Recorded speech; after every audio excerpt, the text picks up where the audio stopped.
everyone, and welcome to part 25 of my Dark Souls 3 playthrough. Last time, I started my exploration of Lothric Castle by going down into the Consumed King's Gardens, and I have to admit, I fully expected the toxic swamp there to be my main issue with this area, because it was a swamp in a FromSoft game, and swamps in FromSoft games are always an issue. Without fail, always. Unexpectedly though, what I actually ended up struggling with the most were the corrupted hollows wandering around there, along with one cathedral knight and a couple of royal palace guards, who, when I engaged them in one-on-one combat, absolutely annihilated me in a handful of swings of their weapons. So it was a bit of a struggle, but eventually I was able to fully explore the area.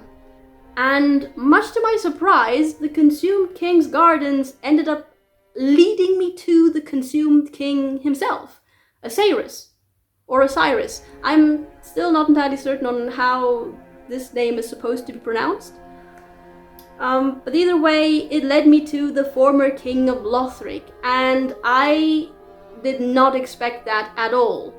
Much like how I also did not expect Osiris to look the way that he did. And the way that he looked was... how should I describe it? He looked like what a dragon would look like if they started out as a human. I don't know how else to describe it, but that's pretty much the visual there. And his movesets were also very reminiscent of moves I remembered encountering in dragon boss fights in previous Dark Souls games. I was particularly reminded of Calamite from Dark Souls 1 and of Sin, the dragon boss in the Crown of the Sunken King DLC of Dark Souls 2. Since I enjoyed Sin's boss fight so much in Dark Souls 2, I actually had a lot of fun fighting Osiris. But more importantly, the appearance of Osiris, as well as the item descriptions of his soul and the boss weapons that could be created by transposing his soul, I just ended up having so many questions after reading those, guys. So many questions. Particularly the significance and the implication of these questions within the greater lore context of the game were something that very much intrigued me. And the mysteries did not end there either, because beyond the boss room where I fought Osiris, I went through, I honestly don't know what to call it, a tunnel system of some sort, and I ended up entering an area called the Untended Graves, which I initially thought that something had gone wrong and that the game was somehow glitching, because when I went into that area, there was just no background. Like, there were, standard items, like you had stones and grass and ruins and enemies, standard close-up elements, as it were, for the game, but there was no background. It was just literally pitch black. So I thought that maybe something was glitching, and I was about to go back and sit down at the bonfire again, travel to Firelink Shrine, and then return to see if maybe that would somehow fix the issue that I thought was there. But before I could do that, I got invaded by a spirit, and much to my immense relief, I didn't actually have to fight that spirit because, well, I think that the spirit kind of just fell off the cliff. So at least I didn't have to deal with that. But by that point, I have to admit I was kind of tired, because getting through the Consumed King's Gardens was mentally kind of exhausting. Those corrupted hollows really scare me, not gonna lie. And then there was a very fast-paced boss fight, and then there was just the sheer uncertainty of, is something wrong with this area? Is something wrong with the game? Do I have some kind of technical issue that I have to somehow deal with. And then on top of that, an invasion. Yeah, I decided to call it a day at that point. So the goal for today is to go back to the Untended Graves and figure out what the heck is going on there, because the Untended Graves are actually the starting point, like the place where I started this game, the Cemetery of Ash. But at the same time they're not, because clearly something is wrong there. And needless to say, I am now immensely curious to find out what exactly is in fact happening, or what has happened to lead to the current state of the Untended Graves. And once I've done that, I think I'm probably going to just go ahead and take the other path that I could go in Lothric Castle, which is back up either to the high wall of Lothric or to the ramparts of the castle. I suspect. One of those two. So, yeah. With that said, let's dive straight back into the game, guys. Okie dokie, so we're back in the game. Now, before we start off with this episode proper again, I feel like I've had an important message or whatever at the start of every episode for the past 4 episodes. I don't know. But first off, a small update regarding my health. 2 weeks now, at least I think it's 2 weeks now, with no skipped heartbeats, so continuing well there, guys, continuing well. I think I will soon be able to return to my twice a week upload schedule, for lack of a better description, because that is what I wanted to do. That is what I wanted to do right after my first episode back in this game.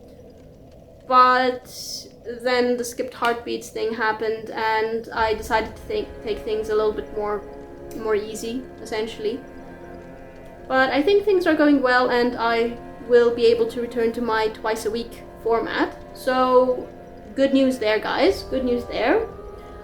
Also, another bit of good news. You'll notice that I have a few more souls than I had when I finished last episode, and the reason for that is that I returned to Anor Londo because, I don't know, like, fighting those 2 Silver Knights there is honestly a good area to test if, you know, gameplay and combat and everything is okay. And the reason why I was testing it, and here is the good news, is that I am very, very, very close to finishing everything, finishing with the setup for the live streams, guys. Very close to it. I just keep encountering small issues that I didn't think would be there. But, you know, like anything that you plan out in theory, once you actually try to put it into practice, you keep coming up against small elements that you could not have predicted, could not have foreseen, and then you have to figure out how to deal with those. And then once you figure out how to deal with those, you end up having to deal with some other kind of problem.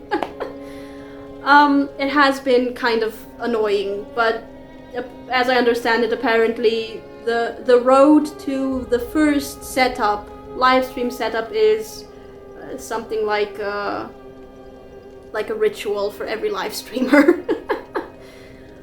So yeah, I went back to the Anor Londo area to test if everything with the gameplay was, you know, was showing up as it should in OBS, that there was no delays, be it in the input from the controller to the sound, like basically everything. And I am this close to being able to say I have completed my setup.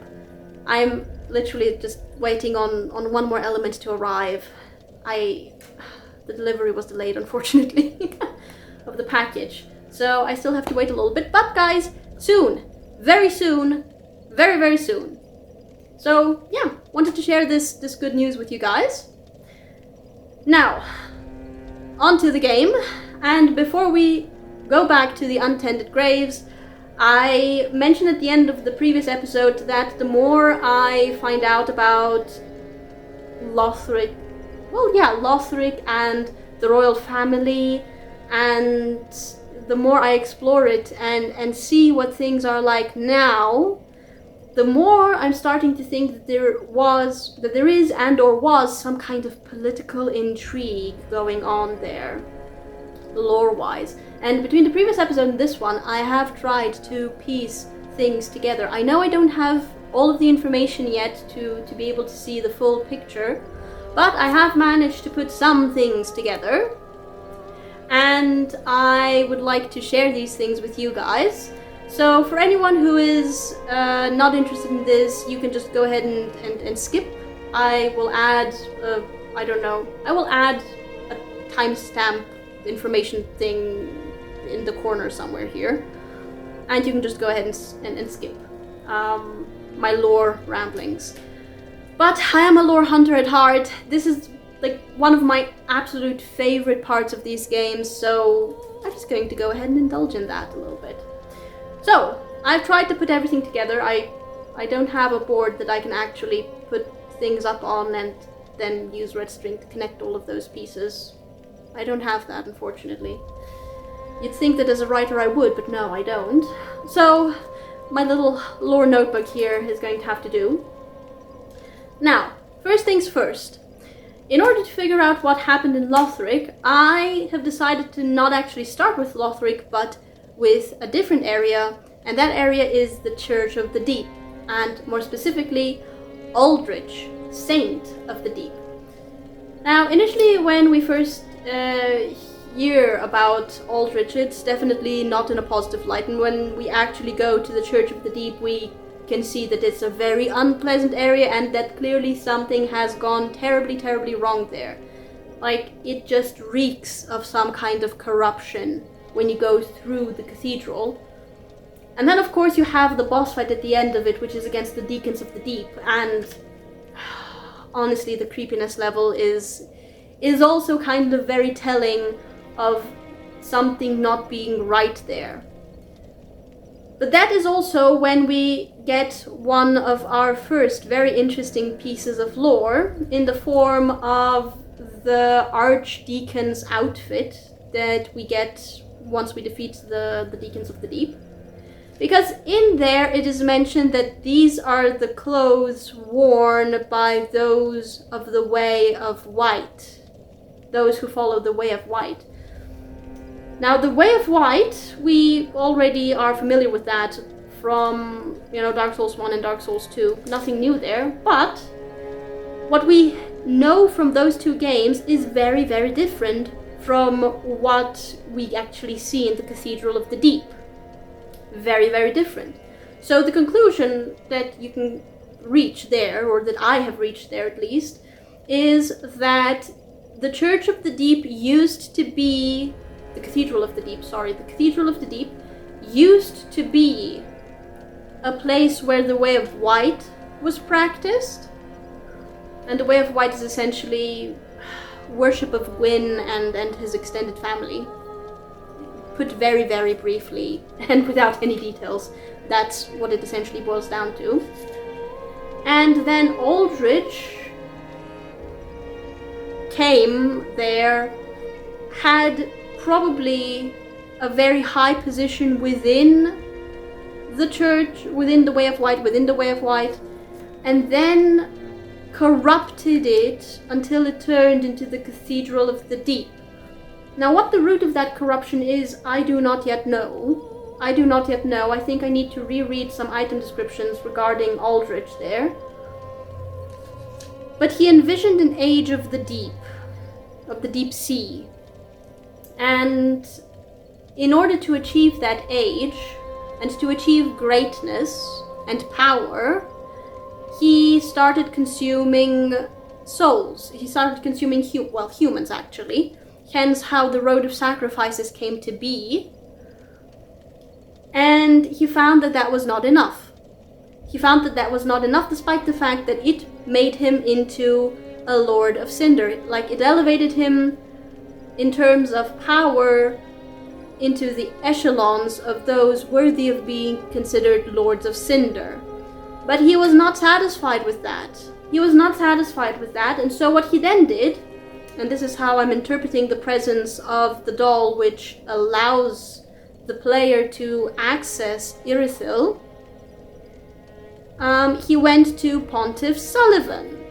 And now we get to one of, I think, the most interesting characters and figures in this game, actually. Because Pontiff Sullivan, well, let's start with the title. Pontiff is a title given for, well, essentially the highest ranking member of a faith of some kind. Now, I would imagine, considering the connection of Aldrich to the Way of White, or maybe I should say, considering the connection of the Archdeacon and the Deacons of the Deep to the Way of White, and the implication that it used to be the Way of White but was corrupted into the Church of the Deep, that when we say Pontiff Sullivan, we could, I think, safely assume that he was the Pontiff, the highest ranking member of the Way of White.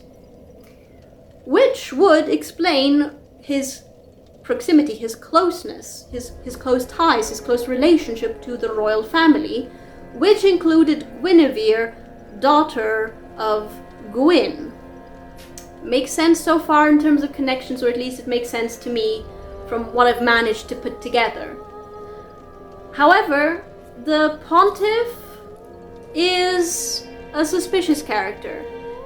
He is definitely a suspicious character because we have deacons of the deep scattered throughout the area which is beyond the arena where we fight Pontiff Sullivan.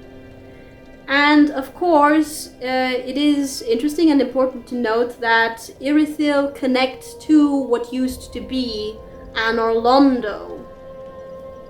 So there is a connection there for sure. But the Pontiff had more power than he should have, to be honest.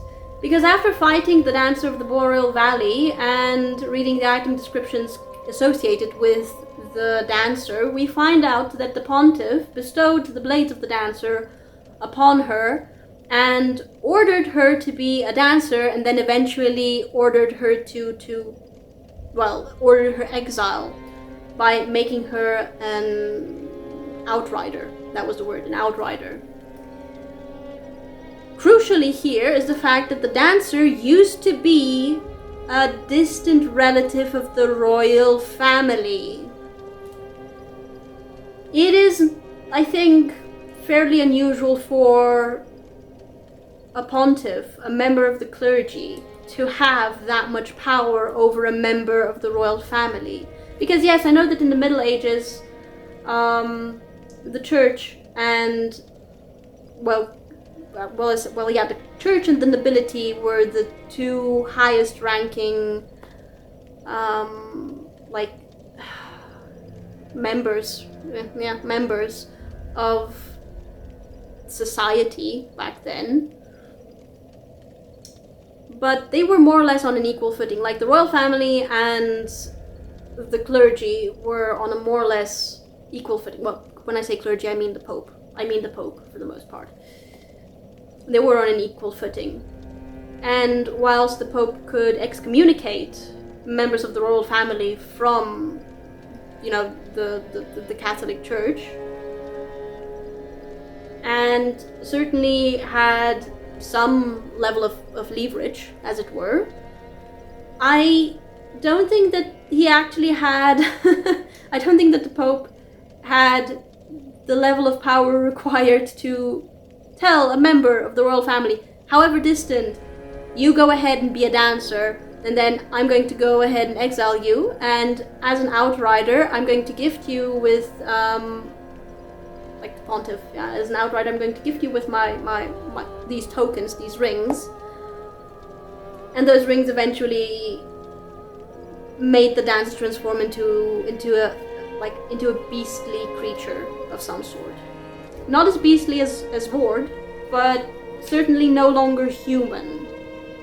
So the pontiff has an immense amount of power, and Aldrich went ahead and teamed up, for lack of a better word, with the pontiff, gained access through the pontiff to Anor Londo, I think. Because I feel that if the knights guarding Anor Londo saw a corrupted entity like Aldrich approaching, clearly having ill intentions, they would never have allowed Aldrich to approach. However, if the pontiff vouched for Aldrich, I think he would have very easily have gained access to the main area, the main cathedral, the main building, or whatever you want to call it, of Anor Londo. And that's how he ended up reaching Gwyndolin and then consuming him. Gaining the power of a god, kind of, technically speaking. So yeah, that's how I think Aldrich was able to get to where we ended up finding him in former Anor Londo. And I'm pretty certain that the pontiff played a very important role in that.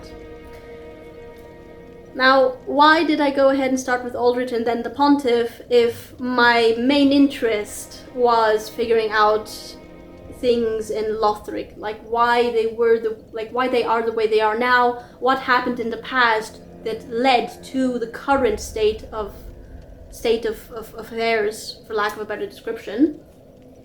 And we get back again to the Dancer of the Boreal Valley. Now, it makes kind of sense that a former member of the royal family, distant, yes, but still a member of the royal family, would guard the entrance to Lothric Castle. That makes sense to me, but first and foremost, we know that the dancer was associated with the pontiff. We see her ghost, in fact, in Irithyll, walking down the stairs side by side with Vord, in fact.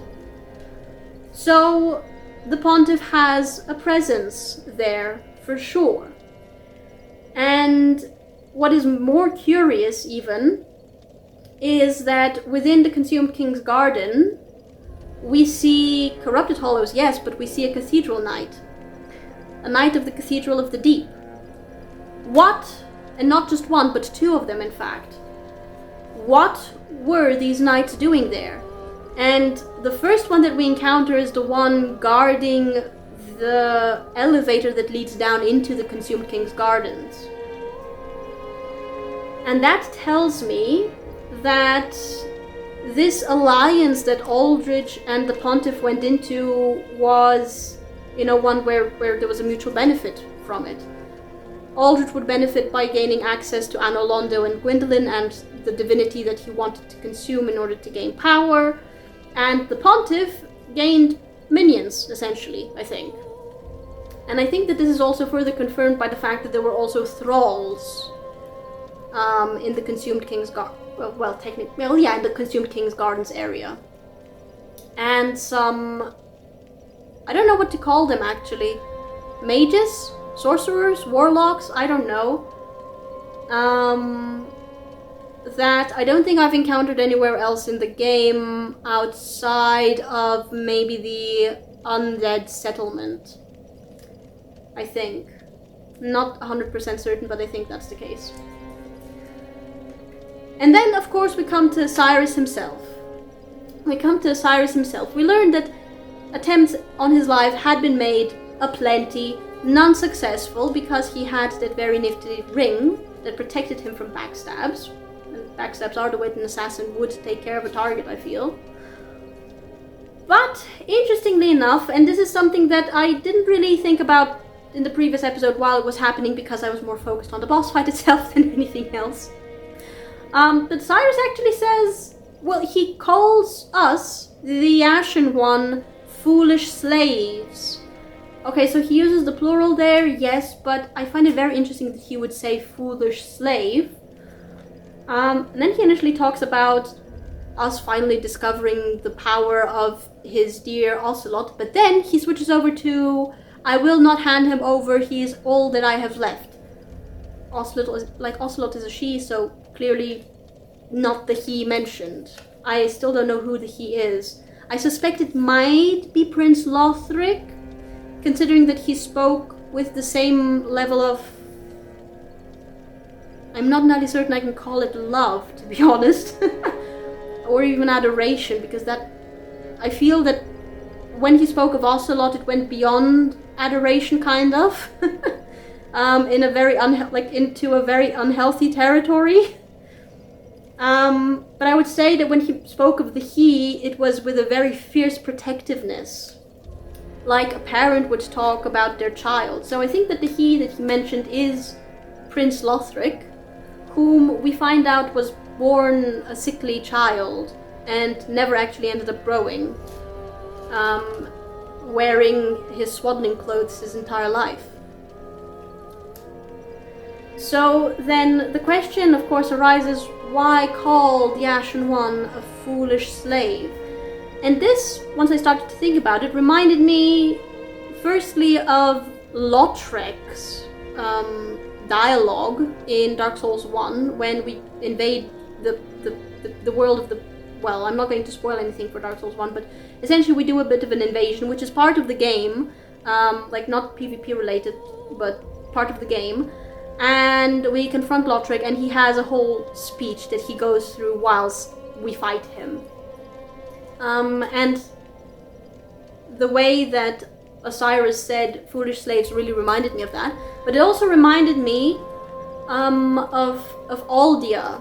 Of Aldia from Dark Souls 2, and essentially everything that Aldia said pretty much about the bearer of the curse being a slave to the wishes of the one who in fact kind of created the curse of the undead and, you know, everything. Again, I don't want to spoil anything for anyone who has not played Dark Souls 2 yet.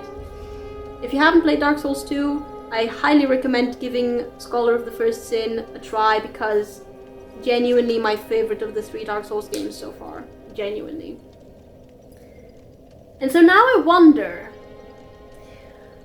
being part of the royal family and being married to Guinevere, daughter of Gwyn, you would think that Osiris would very much be on the side of Gwyn and would be all for the propagation of the Age of Fire and, you know, just continuing this non-solution.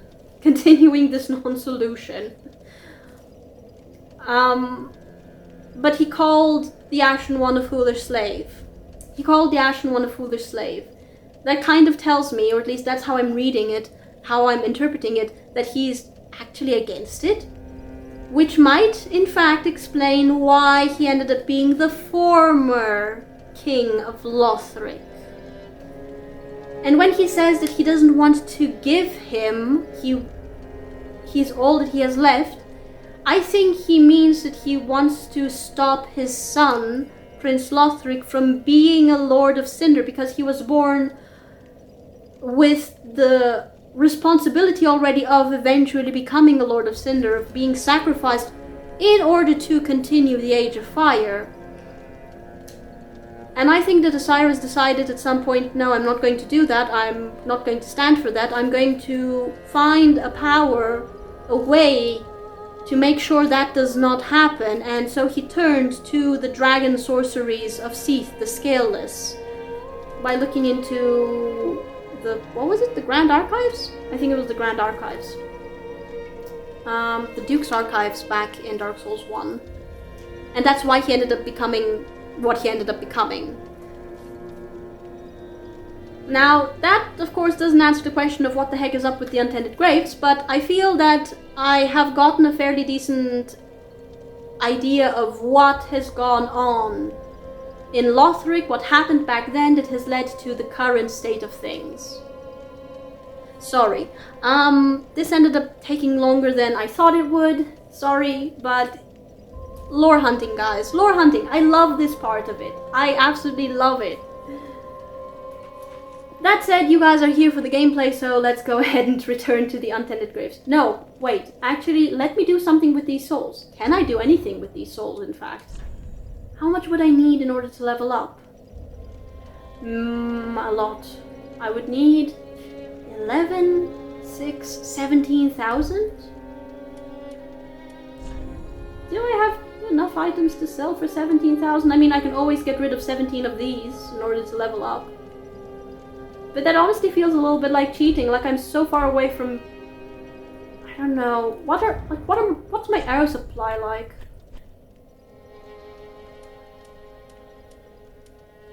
I could get some feather arrows.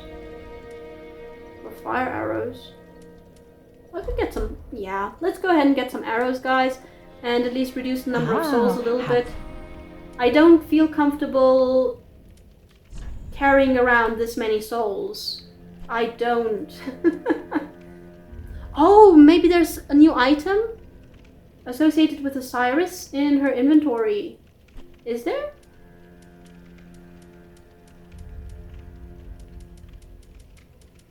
The Dancer. And then Small, Black Iron, Executioner, Exiled Assassin, Carla, Xanthus, Sage, Wolnir. Okay, no, there isn't. Know what I meant to do. I'm sorry. I am sorry. Right, feather arrows. I want 88.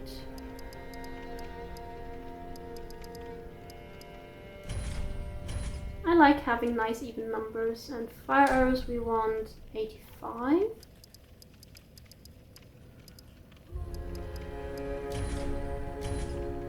And...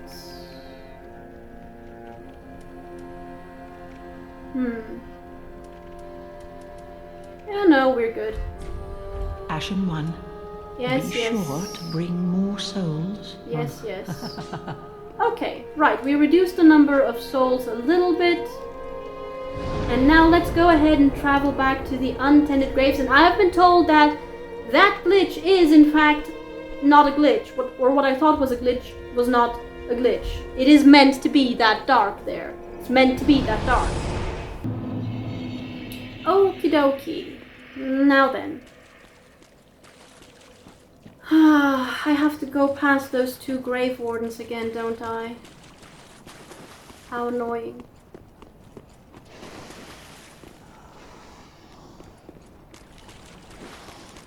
Oh!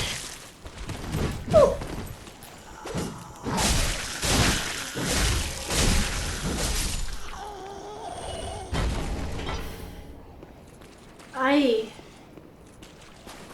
Where was the second one? I don't remember where the second one came from. I stopped because of the dogs. Ah. There is the second one. I saw it.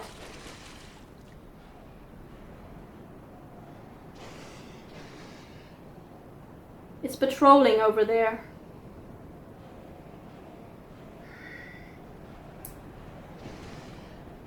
Are the dogs going to just wake up, I wonder? No? Ah!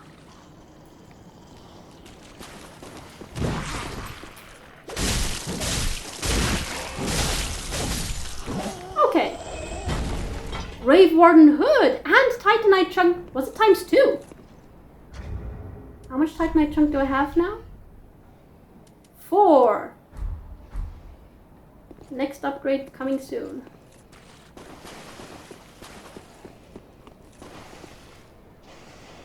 Did the dogs wake up? No?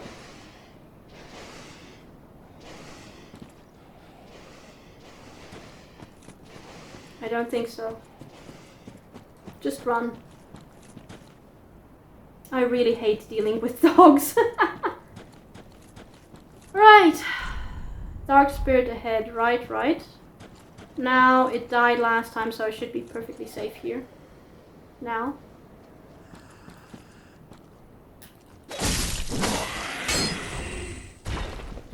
Actually, let's not be stupid. Could this be a light? Yeah, this is where the bonfire is here. Bonfire, yeah. Oh my goodness, it's really just pitch black. What is that down there? Am I meant to go down there? Am I meant to go down there? I'm not going to test it now. That seems like something for later.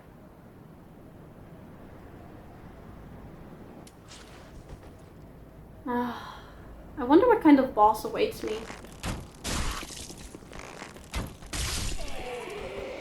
Like, I sincerely doubt it's going to be Gundyr again.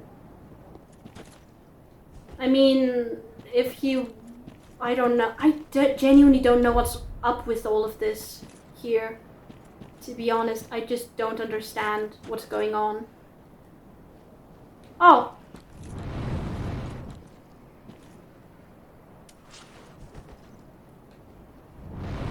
Oh!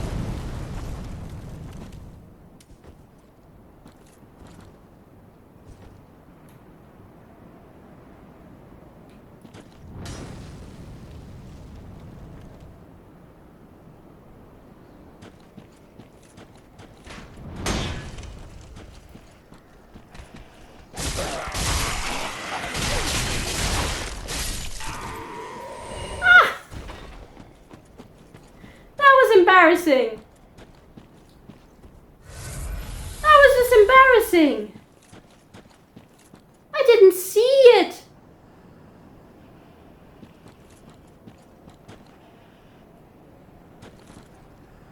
Clever.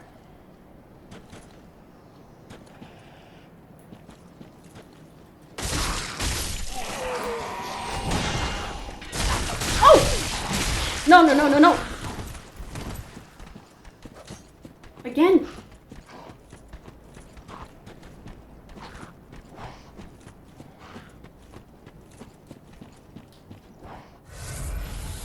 This is embarrassing. This is just embarrassing. Twice now. I never said I fared well against the minions, guys.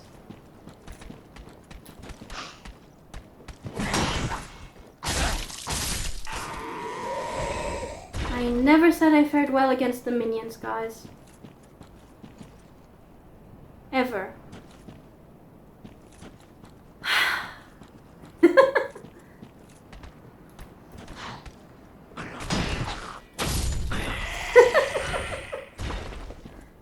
This is ridiculous.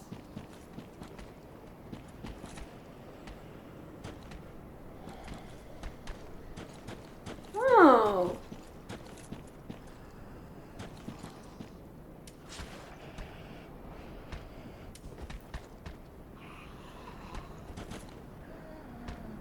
I'm not going to you. You're gonna have to come to me.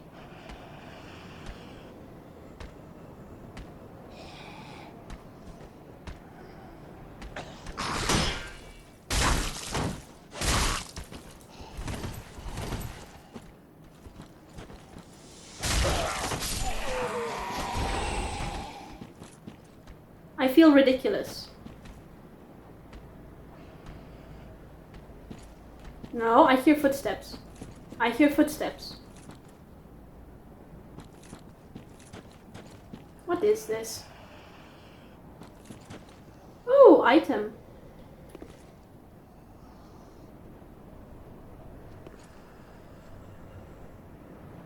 I wonder. Can I kind of snipe you from here? Sniping is a perfectly... Something died. Oh! You know what? Oh no. This is going to come for me.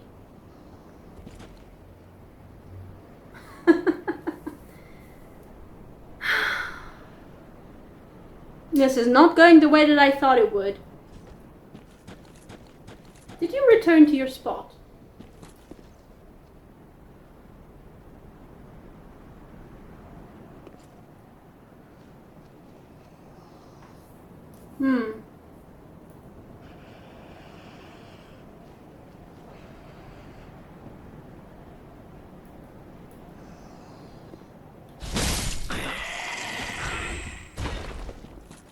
Okay, what's this? Hidden Blessing. Was this the one where I saw Guinevere mentioned? What did I do with my first Hidden Blessing? Holy water blessed by the Queen of Lothric. Wait. There is a grave in Lothric that sees no visitors, a dark place where rootless warriors rest. The Queen of Lothric alone cared To wish the poor souls good fortune. A grave in Lothric that sees no visitors. Those would be the Untended Graves then. What did it do? Restore FP? Yeah.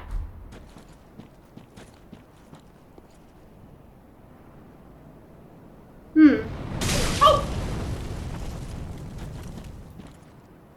Curse you.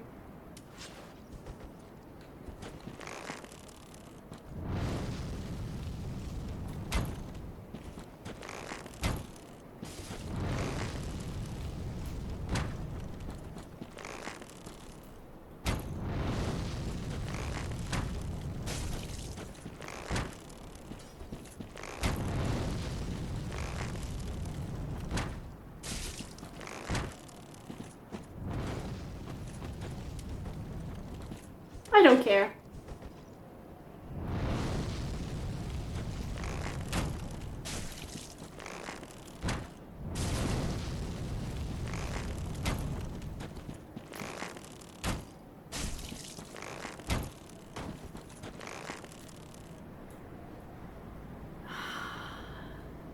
I don't want to lose any more health, and I'm going to lose health if he drank an Estus flask, didn't he?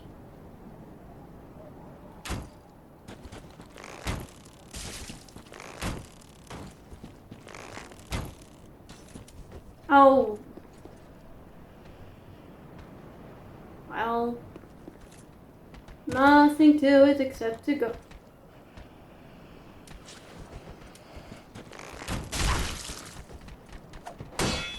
Oh.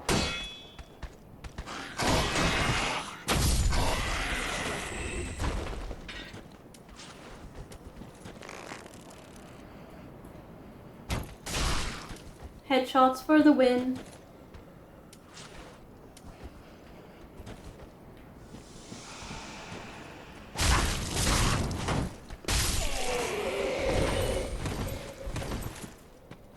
I saw it.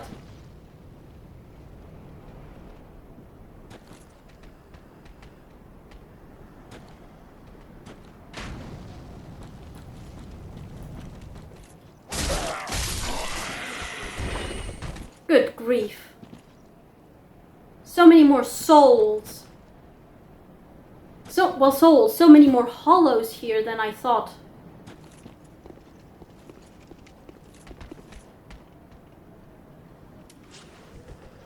Can I just make you fall?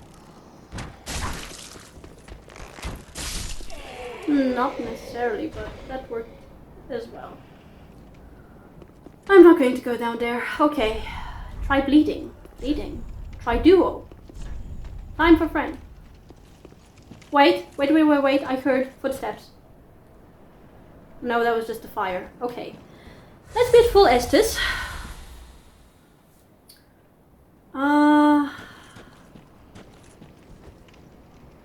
Oh my goodness, I'm nervous.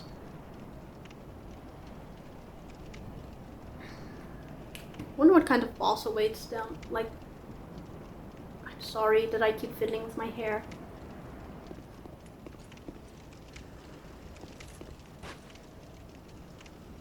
No, surely not. Surely not. It is Gundyr. Huh. How did I fight Gundyr again? Let me think about this. Who can I summon?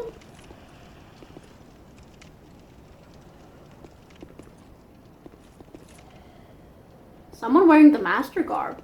Nice. How did I fight Gundyr though? That was like, as a tutorial boss, Gundyr, honestly, the toughest tutorial boss in all of the FromSoft games I've played so far. Hands down, for sure, the toughest. Very acrobatic, a lot of jumping around. Did I go left or right? I don't remember. Stay calm, and in phase 2, just stay calm again. What do we look like? Oh. Oh, I might actually take a purging stone at some point soon. Ah, oh god. Okay. We've done this before. We're bet. I'm not going to jinx myself. Huh, it's a champion. Why am I more nervous now than I was before? Oh my god, there was a drop there to the left, to the right. Okay, fine. Do I have to take a blade out or something again? No. Champion Gundyr.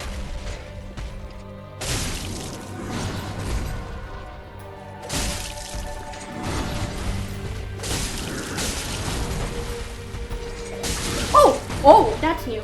That's new. That's new.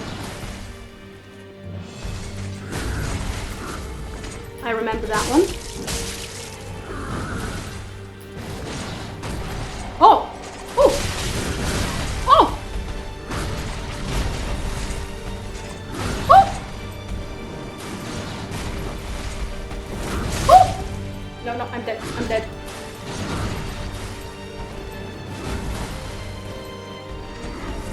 Oh!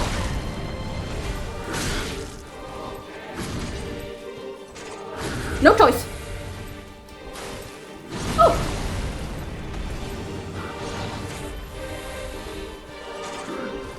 Oh!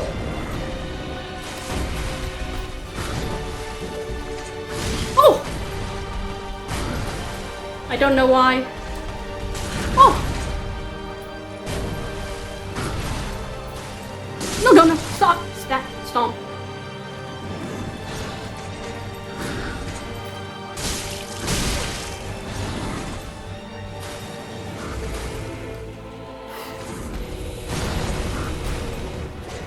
Oh!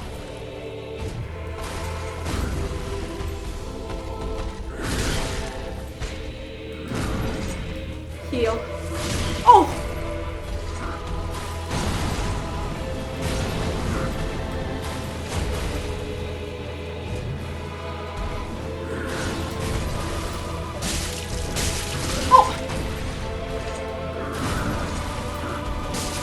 Oh no! No, no, no.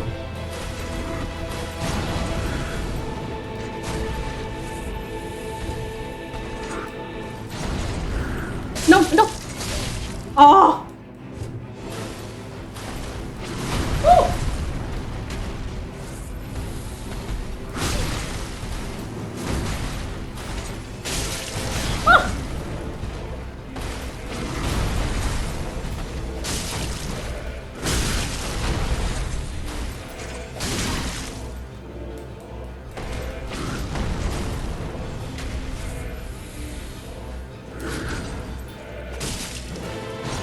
Ah!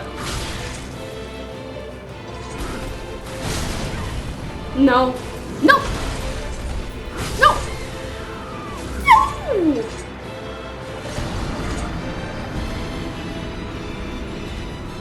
So close! No! I knew I was getting too greedy. I felt it.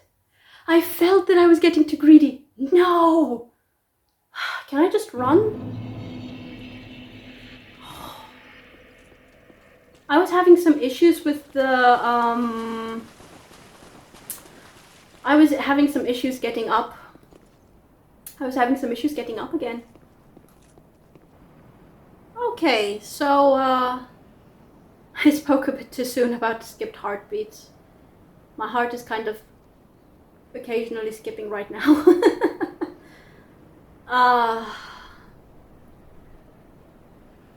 Oh my god, let's just go for it.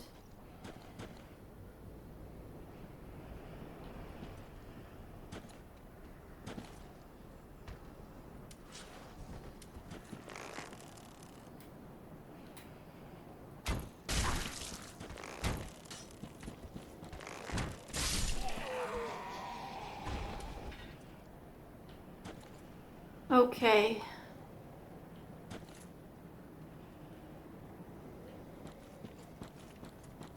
Okay. Let's drink full health. Take a deep breath.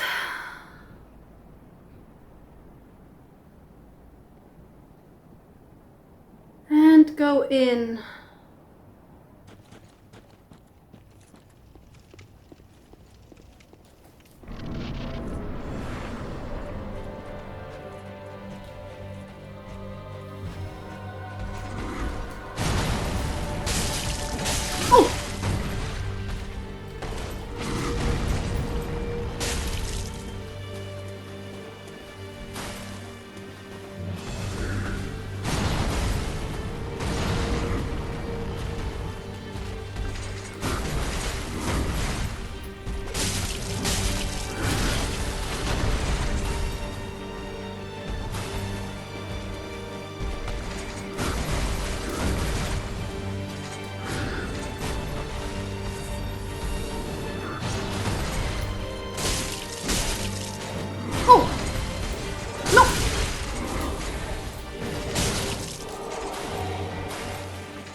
Actually, I'm too close to the edge.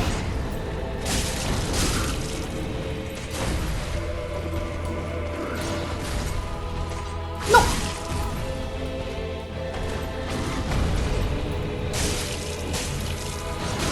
Oh, yeah.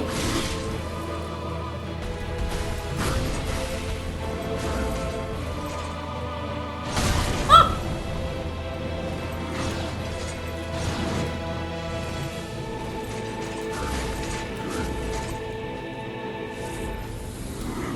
Oh! Oh!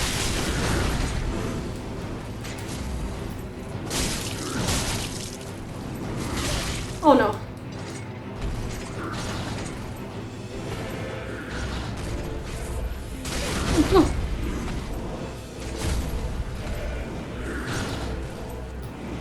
Oh!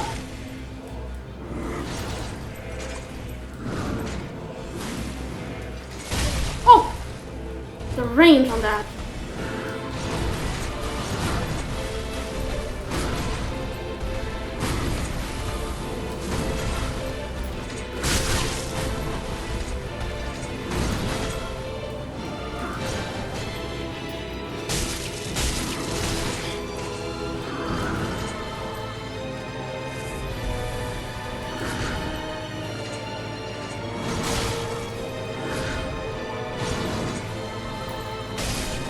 Oh my god.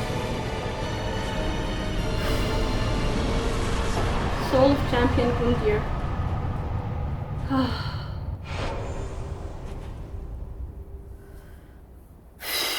Oh, there was an item over there. My heart. Give me a moment. Yeah. That was too close to being a repeat of last time. And last time I went in with more health.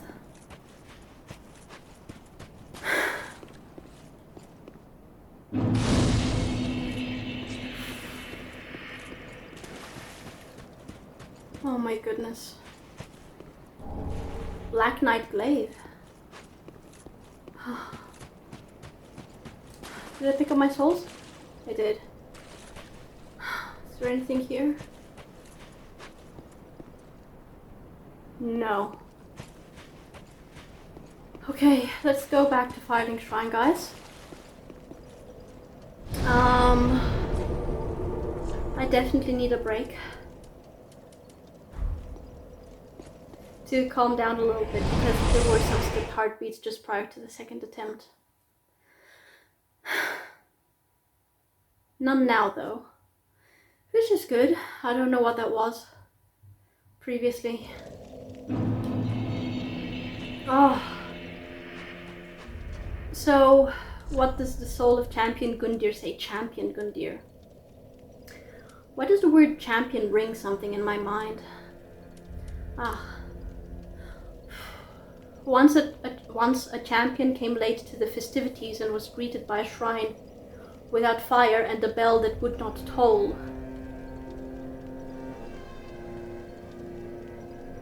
Sorry if you heard that in the background. Oh, I definitely need a break. Ah, dang it. Okay, resetting the clock. 2 weeks without skipped heartbeats is still good though. A champion came late to the festivities. I was greeted by a shrine without fire and a bell that would not toll. Champion came late to the festivities. Wasn't there something like that in the ring description for the Estes ring? She never met her champion, and the ensuing tragic farce became a favorite tale of the masses. So she passed away before the champion arrived? Or something. Okay.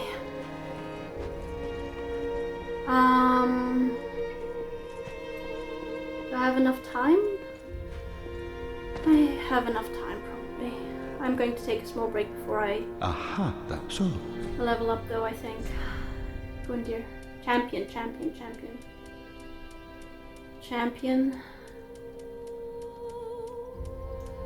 Gundyr. His halberd. Makes sense. received when he was charged with his duty. This old cast iron halberd has the power to break poise and is said to never crumble, seeming to suggest that Gundyr was fated to eternal service from the beginning. That's tragic. Never crumble. He was charged with his duty, okay? And prisoner's chain. That makes it infinitely more dark, doesn't it? Portion of a steel chain used to restrain Gundyr. Gain vigor, endurance, and vitality, but take extra damage. A prisoner is one who has staked everything on a belief, a proclivity most apparent in the greatest of champions. Okay. No.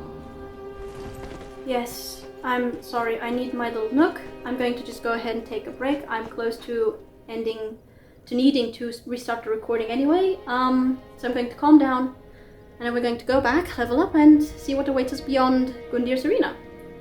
Yeah, small break first, so be right back. Okie dokie, back from the small break.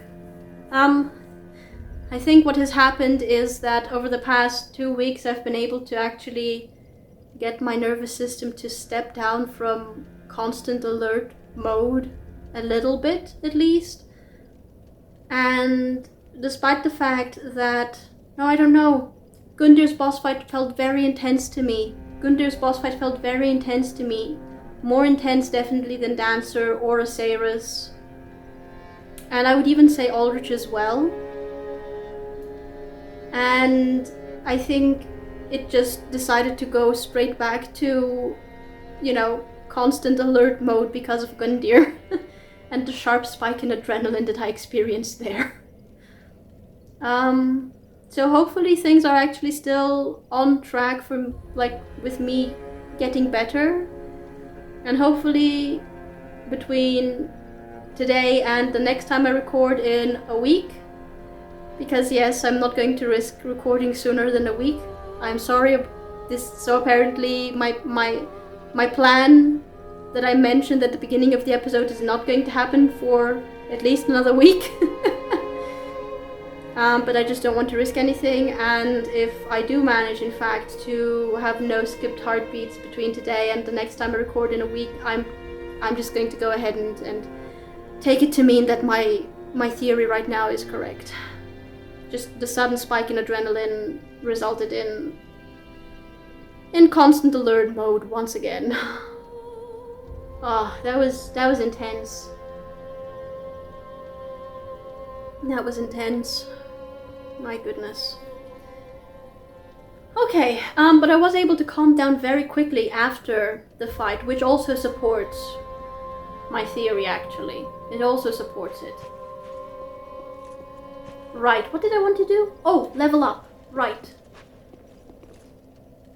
How many souls do I need to level up now? 36. Presumably I would need around 38 for the next level. And that would mean that's 74,000.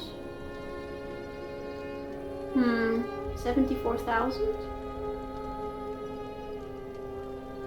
That's another 8,000. Let me sell some things. Oh, how many? I wish to sell an item or 2, or 3, or 7. Okay. Do you have actually new armor? After I defeated Gundyr.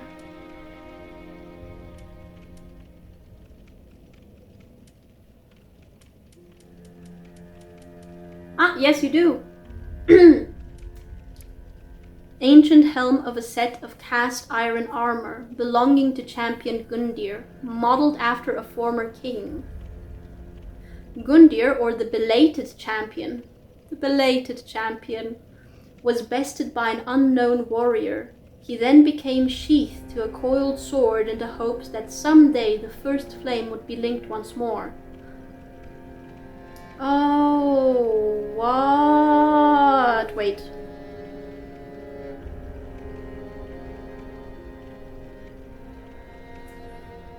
I have some thoughts, but let me see if the description is going to be different.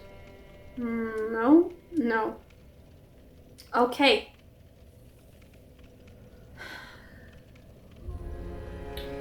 So Gundyr was tasked to link the flame, the first flame again. He sought out Firelink Shrine, but when he arrived, it turned out that he had arrived too late, possibly because he was wearing a cast iron armor and was slow. No, he wasn't actually slow, he was very fast. That was a very stupid thing that I just said. Delete it. Like, act as if I didn't say that.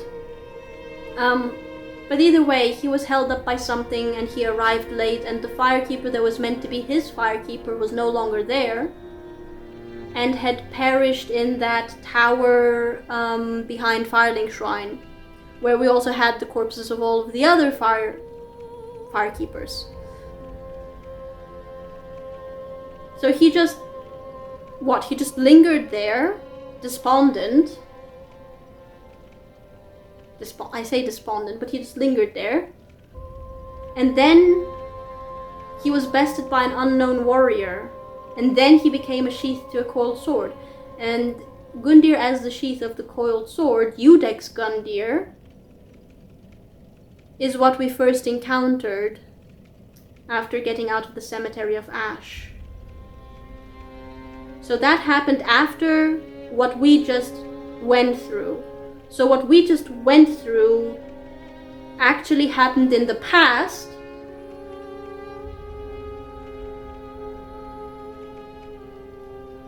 And then... But how?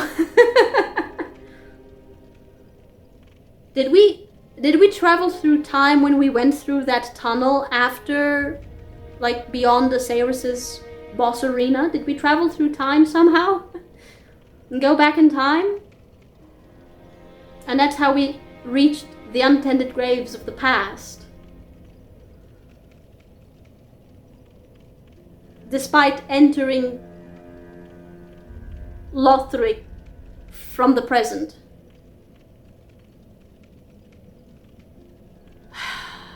As Solaire said in Dark Souls 1, you know, aside from Praise the Sun, time is convoluted. And you know, anyone who's watched Doctor Who knows that, you know, it's not a straight line from cause to effect. It's rather a big ball of wibbly-wobbly, timey-wimey stuff. So this is bizarre, but not too out of my realm of understanding, I guess. Okay, interesting. Ashen one. Right. Does this mean then that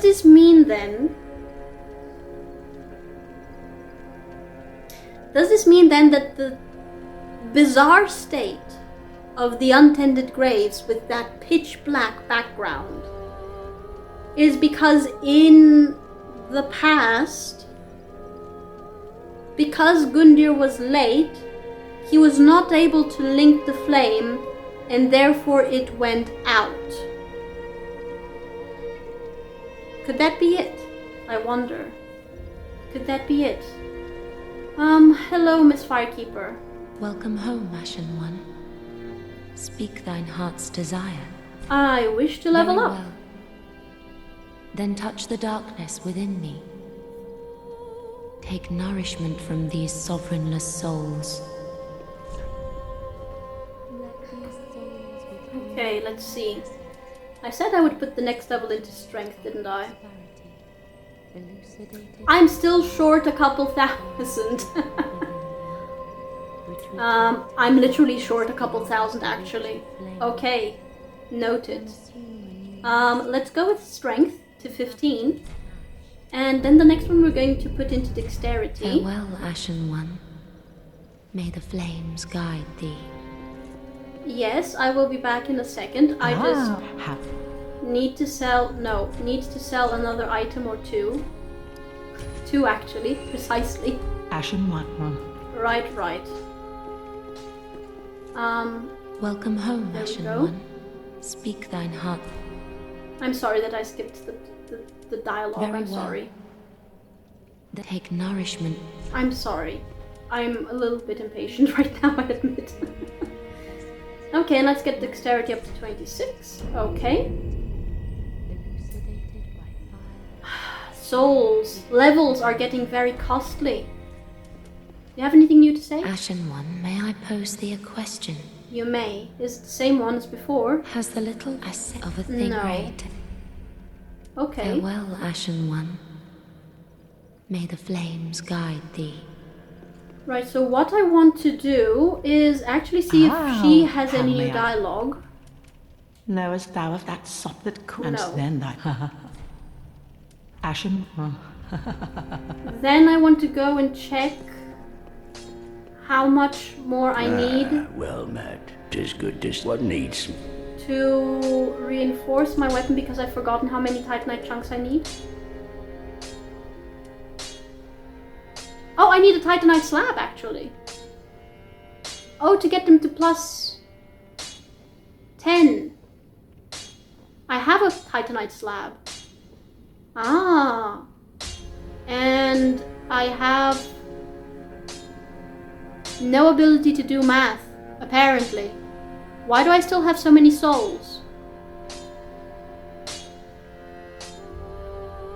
Okay, I'm just going to blame adrenaline on this. I'm sorry. I'm usually good at math. Yes! We've got it, guys! Plus 10. Trophy earned supreme weapon, I'm going to assume. The text was cut off a little bit. Okay, nice. Can I reinforce my shield then? Or was that with something else and I've forgotten again? Oh, it's with Twinkling Titanite. And I need 8 and I only have 5. I see. Pretty be careful, I don't. Okay, well, plus 10. It's good. Very good.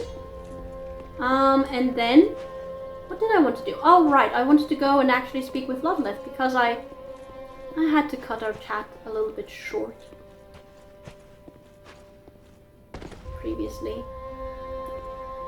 Okay. Aha, thou'rt returned, and a fine day it is. Indeed. So, happened upon any twisted souls? I have, and I wish to see if you have anything new to say. Ah, most No. fine kin No, and old. no, Oh, no. in fact. Okay. Now. Well, let's go ahead and return to the Untended Graves. Champion Gundyr and see what lies beyond it. Oh wait, I picked up another item, didn't I? What was it? A glaive of some sort, wasn't it? Okay, Untended Graves. Do we have a shine indicating another item somewhere? No. Okay, then let's go here and see about the glaive. I think it was a glaive of some sort. It was a glaive, definitely. I don't remember what kind of glaive, though. It's an axe.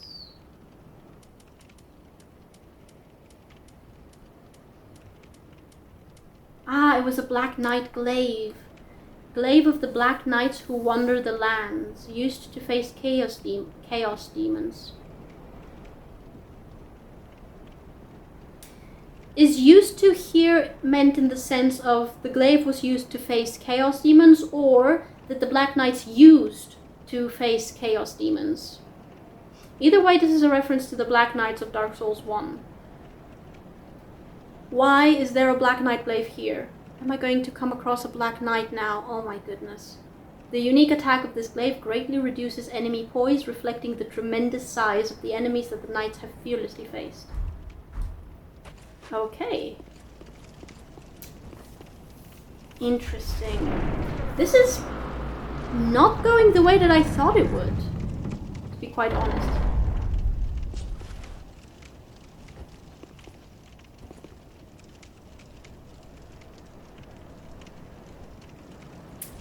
I don't like it being so dark, dang it.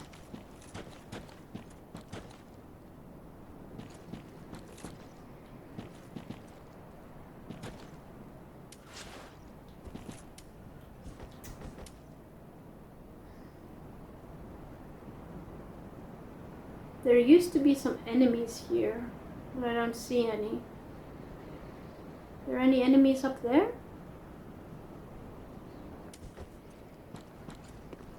Once again, I can't see any enemies.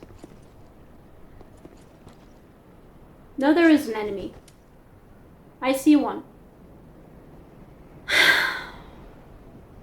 Damn it! You know what? This area is actually a good area to fight them in. You there.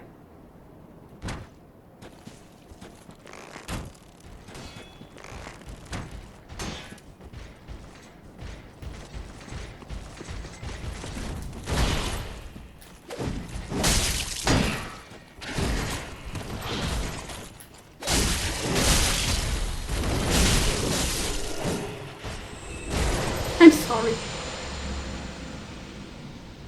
Oh, you disappeared. So that was a unique enemy?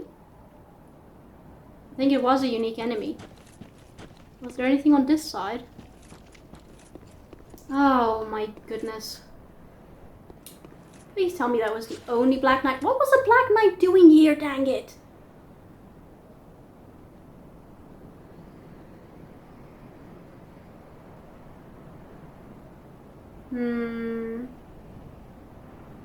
I don't trust this.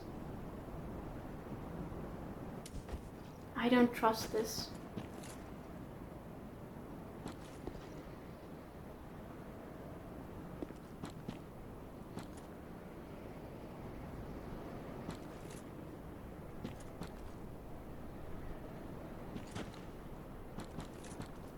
I don't trust this.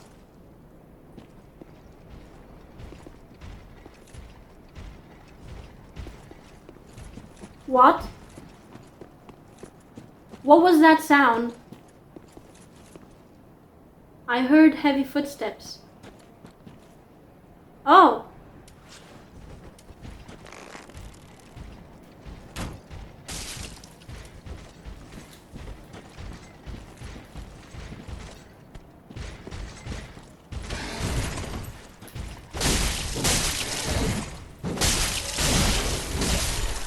Oh.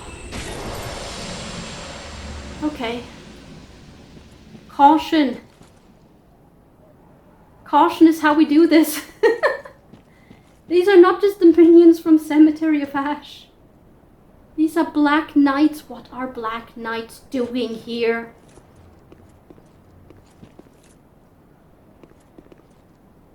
Are there more?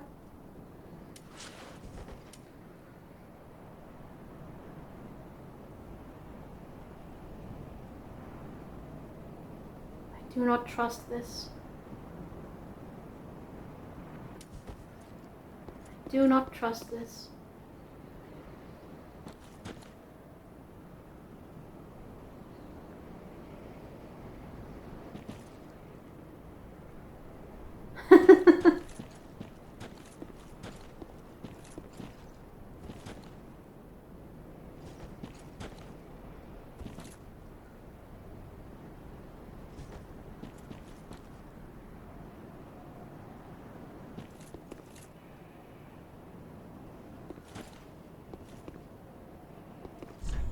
Ring ahead in short divisions of enemy.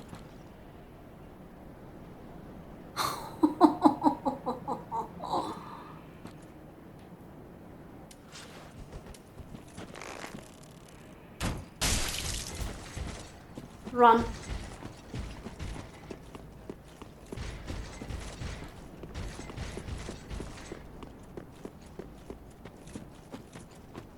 I like this area. Oh! You fell off the ledge. Thank you. Oh my goodness.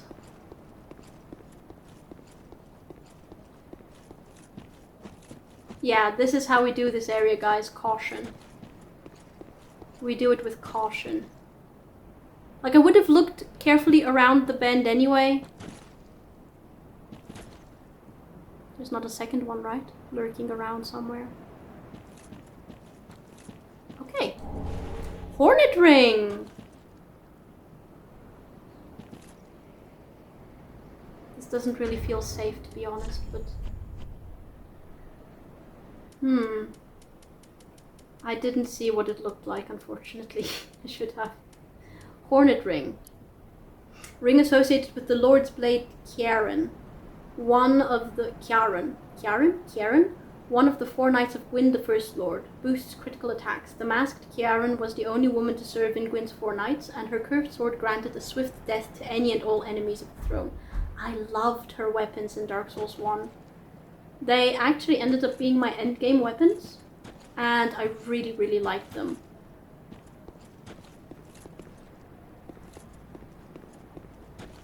Okay.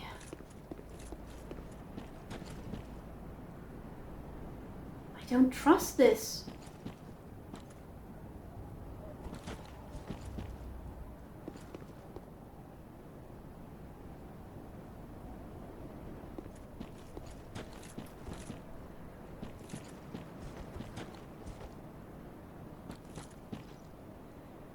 I don't trust this. It's the lack of background, guys. It's absolutely the lack of background that is doing it. That is causing this.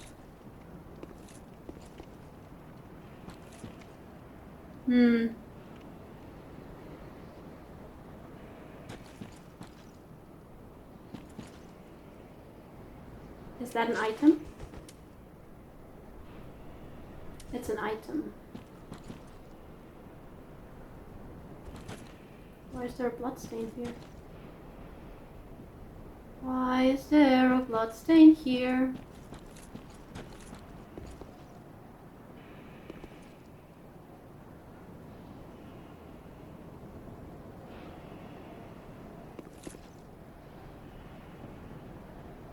Oh, another. I saw another one. I saw another one.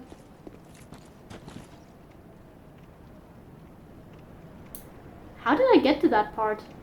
I don't remember anymore. Okay, let's go inside. Oh my goodness, it's so dark. Ah, quagmire.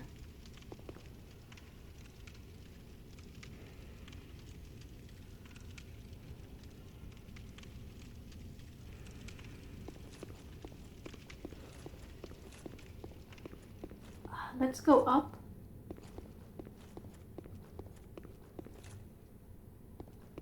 Are there any invaders of the like, are the Black Knights guarding?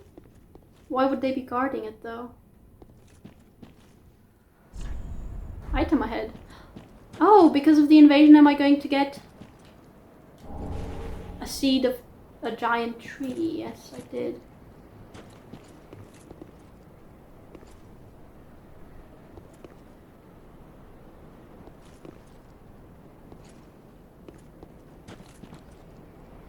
I can't open this.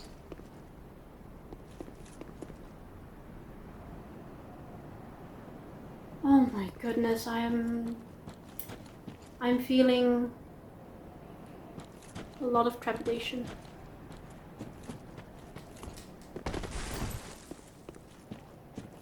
There was a trick here. Ah, I can't do it. And I'm not going to spend the entirety of this episode doing this. That was where I got the Hornet Ring, right. So there's really nothing and no one here? Oh my goodness, all of the lights have gone out. All of the candles have been extinguished. There really is just nothing here.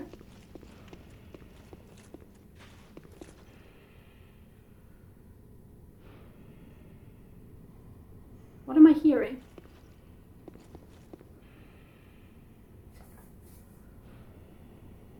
I'm hearing something. Oh, I forgot how to get up there.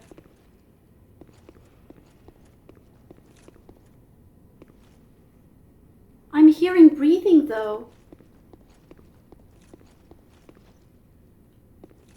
Oh my goodness. This is so unsettling. And there is no music. Oh, you know what? Actually, this is possibly the most unsettling thing of them all. The lack of music. Oh, there is a bit of light here. Okay, let's first go and get the item. A coiled sword fragment. Coiled sword fragment is a key item, I guess? No? An item like this then? Yes, it is. Fragment of the coiled sword of a bonfire which served its purpose long ago. Returns caster to last bonfire used for resting or to the bonfire and fireling shrine. Oh, so it's like a homeward bone. Can be used repeatedly. No, it's not a homeward bone. It's like, what was that feather called in Dark Souls 2 that I got? I don't remember the name. Was it the feather of the... No, I don't remember what the name was. Oh. Okay. If only I had a bonfire. Ah, woman, therefore love. Oh, you're still here. Hello? Well, fancy that. A lost lamb wandereth in, with nary a peep from the bell. A lost lamb. Well, thou shouldst my purpose know. What can this old handmaid provide thee? I don't know. Do you have anything new? Well, you have something different. Oh, you've got repair powder. Nice. I no longer need homeward bones. Don't really use that. What's that? Priestess ring. A ring engraved with a portrait of the High Priestess increases faith. In Lothric, the High Priestess has long been considered one of the 3 pillars of the king's rule. The High Priestess also served as the prince's wet nurse.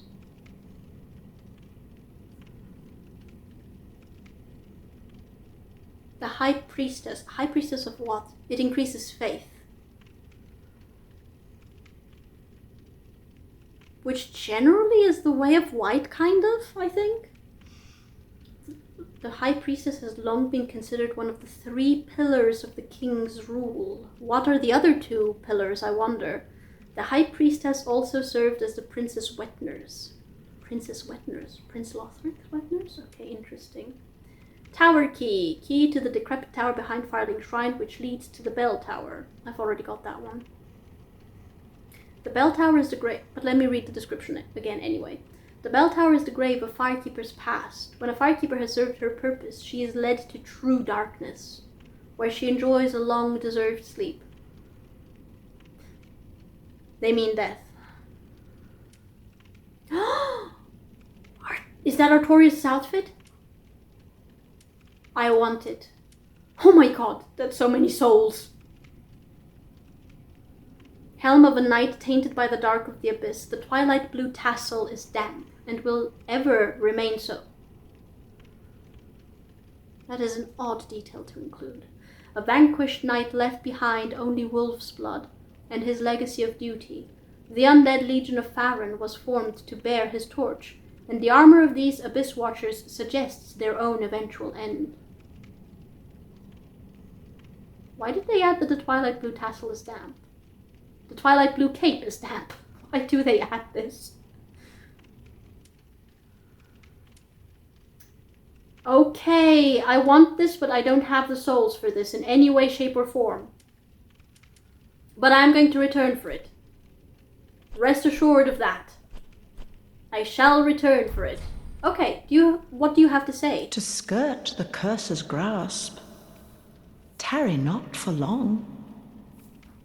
'Tis dark for now, and not a soul stirs. But remember, fires are known to fade in quiet. Or perhaps thou'rt captive already. Captive? Like the poor girl. To what? What poor girl? Is someone else here? Oh, that was an evil laugh. Well, all FromSoft laughs are evil, to be fair. Anything else? To skirt the tarry, 'tis dark, or perhaps like the To skirt the... Oh, even Andre is not here? Blacksmith hammer. Blacksmith hammer. Blacksmith, hammer. I think I got that one as a reward in Dark Souls 2. Metal hammer passed down amongst blacksmiths of the shrine. Serves as a strike weapon but also excels at reducing poise and breaking the guard of a shield. Of course, a hammer's true potential is realized in the hands of a blacksmith.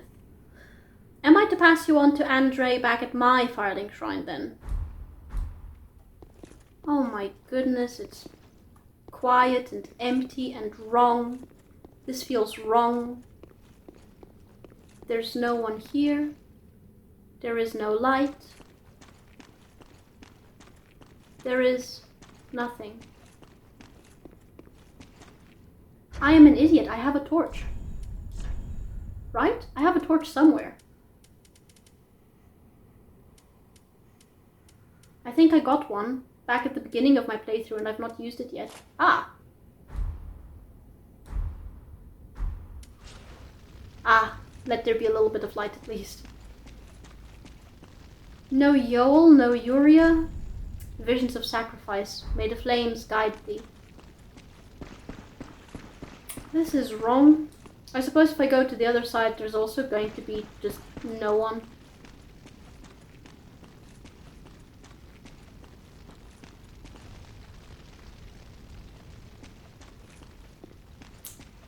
Oh. And there's no Irina here either, I guess. Message? Attacking ahead. Can I attack with the torch? That actually works. Wait, is there an illusory wall in my Firelink Shrine too? What's this? Eyes of a Firekeeper. That's a Firekeeper's corpse for sure. What are the eyes of a Firekeeper? That sounds very macabre. It's Dark Souls, of course it's macabre. Key item. Reveals horrors to the sightless Firekeeper. Is it like when I gave one of those tomes, forbidden tomes, to Irina and that revealed horrors to her as well? A pair of dark eyes, said to be the eyes of the first Firekeeper, and the light that was lost by all Firekeepers to come. The eyes of the first Firekeeper and the light that was lost by all Firekeepers to come. So do you mean to tell me that behind that, can I call it a visor, that the Firekeeper wears, she's actually sightless, she's blind, she's blind? Oh, it reveals to the sightless Firekeepers things that they should never see.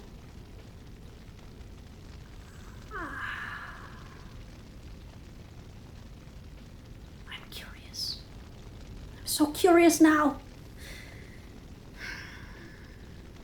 Said to be the eyes of the first Firekeeper, and the light that was lost by all Firekeepers to come, reveals to the sightless Firekeepers things that they should never see.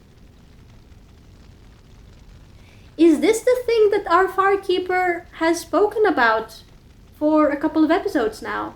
The thing most precious and most, I forgot, most forbidden or something? For Firekeepers.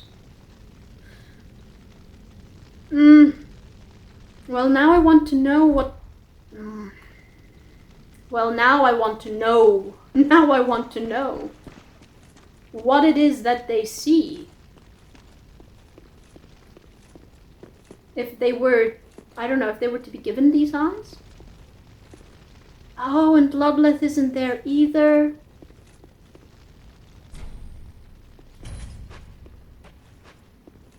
And the thrones are empty. Of course they're empty. There was no attempt made at linking the flame, this flame at least. No attempt was made at linking this flame.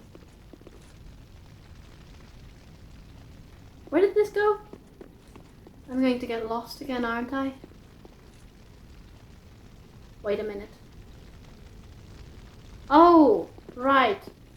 Okay. So how did I get to... How did I get outside though? How did I get outside? Because I did see that there was a knight there, and I did see that there was an item as well. And I want that item. Which... I can hear breathing again. How do I go out? Oh, is it in this No, I already went in this direction, didn't I? Wait, no, how did I...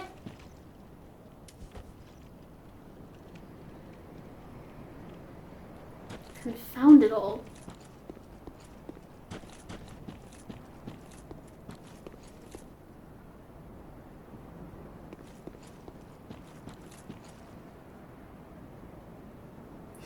Oh, was it by jumping down? Okay, so I think it was go to the giant with the tree seed. And I think for that I had to go to the right here. My sense of orientation, once again. And then... Wait, I can remove the torch. And then it was... Do I have to actually take a run?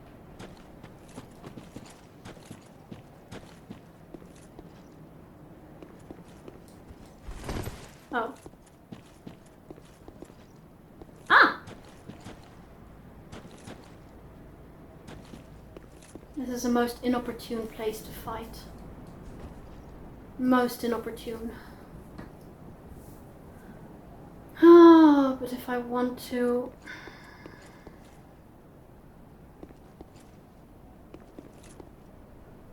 Oh.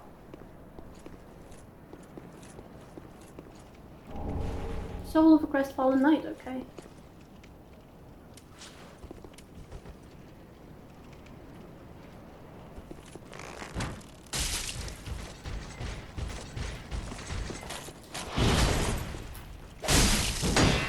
Oh!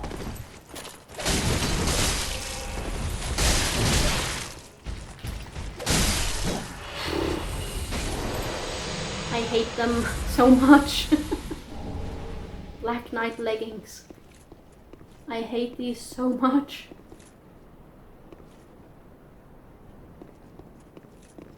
This is where we fought the Uchigatana guy.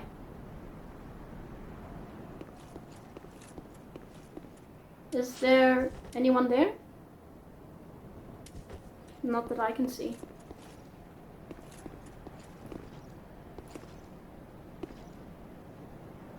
Okay, no ambushes. Chaos Blade! The Chaos Blade. That was a boss weapon I remember from Dark Souls 1. I think it was with Quaelag's Soul. I went with the other weapon with Quaelag's Soul. Should be somewhere here.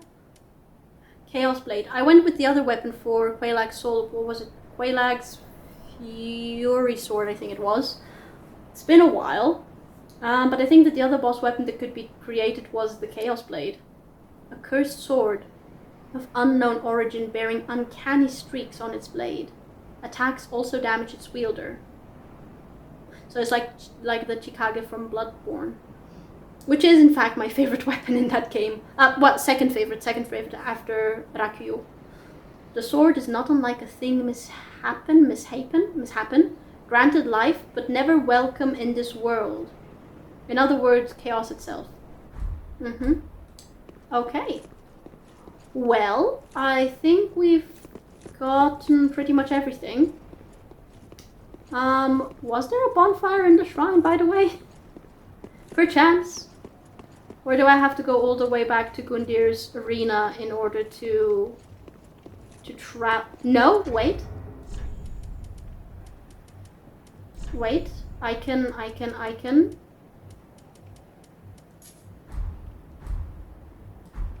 And then the shrine bonfire. Perfect. And here we are again. Now I'm tempted to go to the Firekeeper first, but I actually want to go to the Shrine Maiden first, See if I get a new reaction from her. Ah, well met, Ashen One. How may I be of service? Did that sound different than before? Ashen One, if my bring me with... Has No, it not? no. Nothing new, okay. Ashen One. I don't know. Does she remember us? Ah, well, 'tis good this what needs me. Do you have anything new to say? Like, do you notice that I've got the hammer? Weapons and protect. No. When they're used, but sure, That's sad. they take so. It would have been nice if Pretty he had a careful, I don't want reaction. to see It would have been nice if he had a reaction. Next I want to actually go to Ludleth because Miss Firekeeper keeps mentioning the little Lord Ludleth talking about things that Firekeepers ought not have. Maybe now that I've got the eyes of a Firekeeper, I'm going to get something? Ah, found her, did we? I am getting something. And the black eyes that shimmer within, I see. 'Tis as if it were but yesterday. We did all we could to spare her from them. From Much what? has happened since. What? Mayhap I should apprise thee Apprise me, yes. of what the thin light of these eyes might reveal to Yes. the eyeless Firekeeper. Please do. Scenes of betrayal, things never intended for her ken, Betrayal. visions of this age's end. Oh. Oh, that was... that was almost too much at once.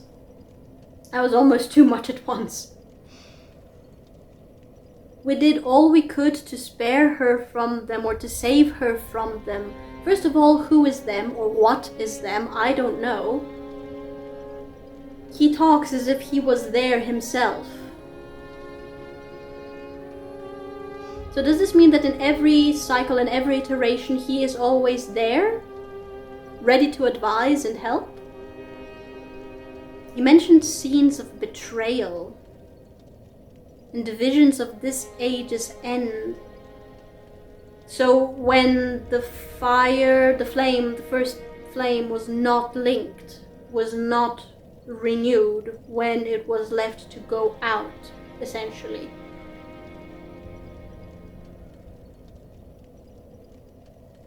And these are the eyes of the first Firekeeper. The first Firekeeper.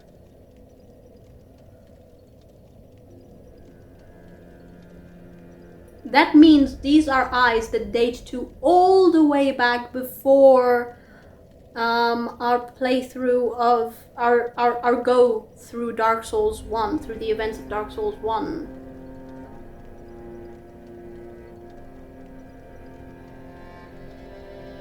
Because it said the first Firekeeper. Eyes were not a thing in Dark Souls 1, it was the tongue that was a thing in Dark Souls 1, not the eyes.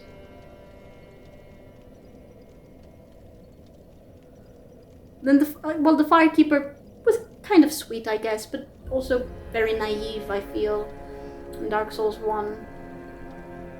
But let's presume that the first Firekeeper is the Firekeeper that we see in our Firekeeper in Dark Souls 1. Let's go ahead and assume that.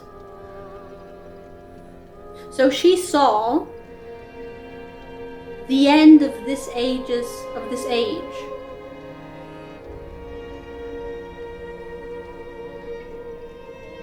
And that was apparently so profound, powerful, impactful, I don't know, pick whatever word you want there, that it left an imprint on these eyes. And if I were to give these eyes now to my Firekeeper now, eons and eons and eons after the first Firekeeper, she would see that same vision of betrayal.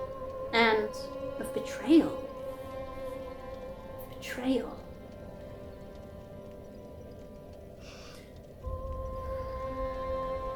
Does this mean that within the canon, as it were, of events that led to the state of things as they are in Dark Souls 3. The events of Dark Souls 1 ended not with the chosen undead linking the flame, but rather with the other ending, which I could have gotten by simply walking away from the flame, which I did not know at the time. But would that be a betrayal? I suppose it could be considered a betrayal, since the task of the chosen undead was to, rekindle, to link the flame. And then the events of Dark Souls 2 were later than the events of Dark Souls 1, but kind of a step to the side, as it were. And I think that the events there ended with the bearer of the curse choosing to walk away from the throne because of the item description of Lucatiel's mask. Because there's no way that people could have remembered that was Lucatiel's mask if someone hadn't been there to say that this is Lucatiel's mask. And that means, since we encounter Lucatiel during our playthrough, that the ending of Dark Souls 2, the canonical ending of Dark Souls 2, would be walking away from the throne. Which is what I ended up doing in my playthrough. And so now we are here in Dark Souls 3. Okay, so first of all, how old are you, Ludleth of Corland, that you would remember the first Firekeeper and speak as if you were there when you tried to save her from them? Again though, who is them? Okay, sorry. Me theorizing about lore again. I find this is fun for me. The eyes show a world destitute of fire, a barren plain of endless darkness. Oh. A place born of betrayal. Oh, I'm having thoughts. I willed myself, Lord, to link the fire, to paint a new vision. What is thine intent?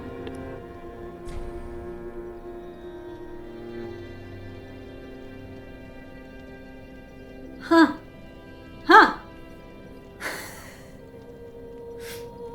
I'm sorry, the lore theorizing continues. The theorizing continues. Okay, so first of all, he mentioned... what he described, was pretty much actually what we saw at the Untended Graves. So actually what happened there with Gundyr arriving too late and his Firekeeper already gone.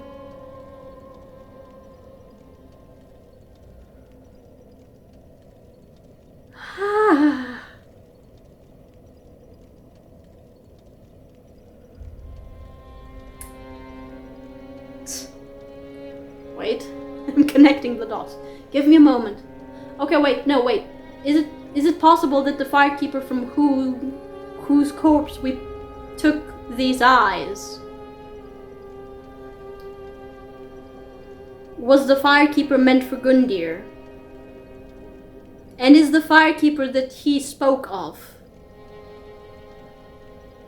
So when he actually says the first Firekeeper, does he mean the first Firekeeper of this iteration of the cycle? And not all the way back to Dark Souls 1? Did I stretch things too far in that direction? And Gundyr has since then been waiting for a worthy champion, I suppose, to gain access. Okay, so the flame, the first flame, was not linked in the timeline of the Untended Graves, Firelink Shrine. And so he willed himself Lord of Cinder, so that he may paint a new vision.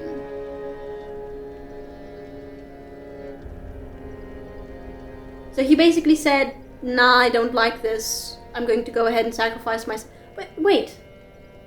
But if the fire is not linked, it goes out, right? So it can't exactly be revived then, right? Unless it can be revived? Can it be revived? But he willed himself. This is fascinating. I'm going to think about this more between episodes. Anything more? The eyes show a world destitute of fire.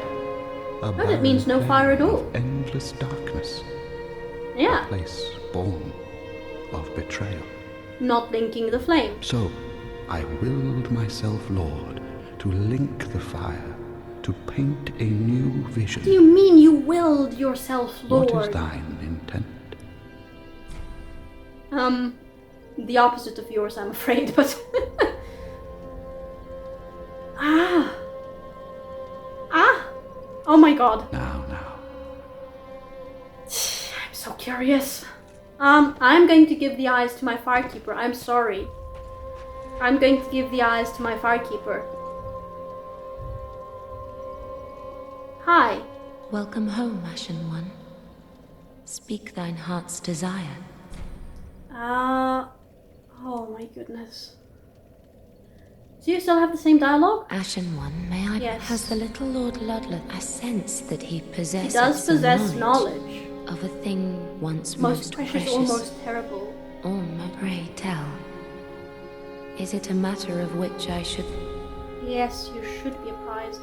This concerns you. Could I give you your sight back, actually? That would be... Oh, but that's also interesting, isn't it? The fact that Firekeepers are sightless. Are they chosen because... Like, are those who become Firekeepers chosen to become Firekeepers because they are already sightless? Or do they become sightless as a consequence of being chosen as Firekeepers so that they can be Firekeepers? It wouldn't surprise me if that were the case, to be honest, considering that in Dark Souls 1, our poor Firekeeper had been maimed and, her tongue removed. We gave it back to her, thankfully, but she didn't seem particularly happy about that. So I can imagine that they might actually remove the eyes of those chosen to become Firekeepers. As part of the initiation, or whatever you want to call it. And the question of why is... Oh, that's actually a very good play on words, isn't it? Or pun, maybe, even. Blind faith, right? It's called blind faith for a reason, isn't it? I'm going to give you the eyes, my dear Firekeeper. Is this the right thing to do, though? Well, I wondered the same about giving Irina that tome, but I was just too curious not to give it to her, so... I'm giving the eyes to my Firekeeper as well, guys. Okay. Yes. Ashen One, are these?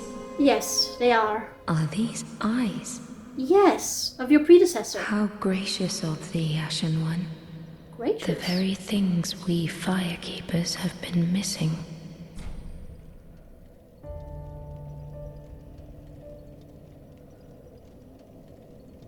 What was that?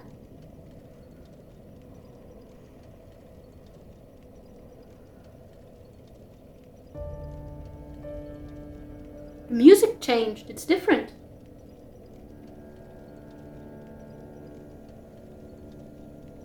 Listening intently to the music, sorry. It's a slow tune.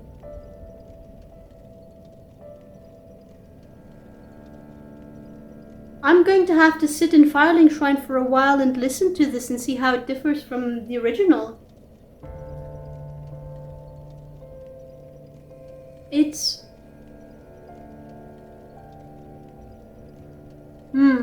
Like, having heard so little of this new track, I think I would describe it as melancholy, perhaps. Maybe that's the word? Oh, it's interesting that it changed. Oh, I'm going to have to listen to all of it. Oh, but she also said it in a she said it in a somewhat sinister way, I have to admit. Like, oh, are these eyes? How gracious of you. Great. So she was grateful, at least. like, definitely more grateful about me giving her these eyes than in Dark Souls 1 the Firekeeper was with me returning her ability to speak to her. And then she, like, the last line was said in a somewhat sinister way, I think. It's like, oh, these are the things that we have been missing. Like, that kind of sinister a little bit. What do you have to say now? Ashen One, my thanks for the eyes thou'st given. You're welcome. But firekeepers are not meant to have eyes. It is forbidden. Because of blind faith? These will reveal through a sliver of light frightful images of betrayal.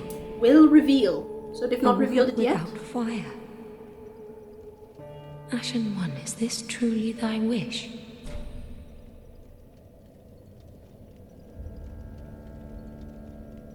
I have to choose now.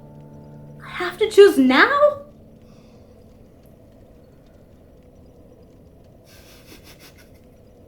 I was not expecting this today. Today's episode is not going at all the way that I thought it would, to be honest. Not at all. Not at all. I mean, I'm against linking the flame. On principle, I'm just against linking the flame. It's not a good thing, nor is it a solution. Nor is the undead curse a good thing.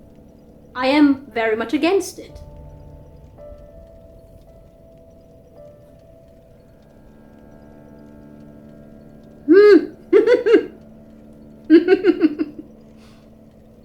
I wasn't expecting this.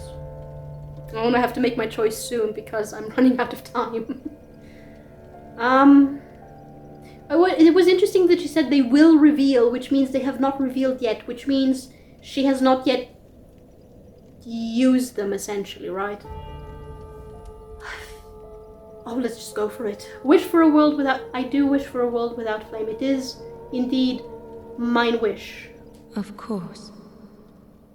I serve thee, and will do as thou bidst.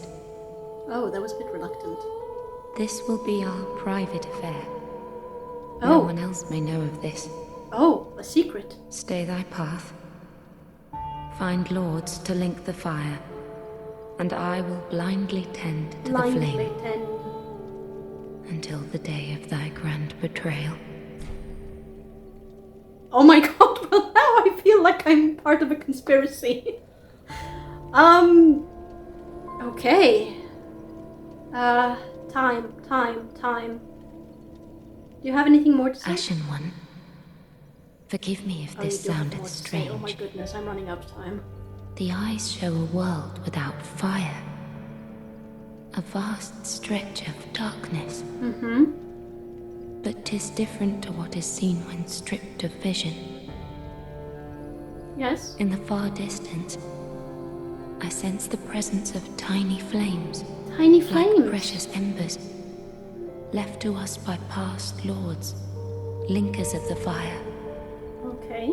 Could this be what draws me to this strangely enticing darkness? I mean, it could be. Forgive me. Farewell, Ashen One. Mayst thou thy peace discover. Mayest thou thy peace discover. Where is my alcove? I need to restart the recording. Be right back, guys. Okie dokie. I restarted the recording and we're going to return to this very fascinating conversation. Okay, so I feel now as if I'm part of a conspiracy, which, yeah, okay, technically speaking I am, since I don't plan on actually following through with linking the flame. Interesting, though, that I should continue on as normal and continue to seek out lords to link the flame. And she blindly tends to the fire. And then, until the day of my grand betrayal, I feel like I'm part of a conspiracy now. Like a plot. This is a plot against, I don't know, the plot against the gods is this. This is a plot against the gods, against Gwyn in his age of fire. Welcome home, Ashen One. Speak thine heart's desire.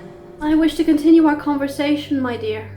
Ashen One, if thine heart should bend, kill me, and strip these eyes from my person. No! I will return as the Firekeeper I once was, Heck no! as it has always been. No! Of course I'm not going to kill you. Of course I'm not going to kill you, my dear Firekeeper. Why would I do that? Oh, now I'm afraid of having weapons on me.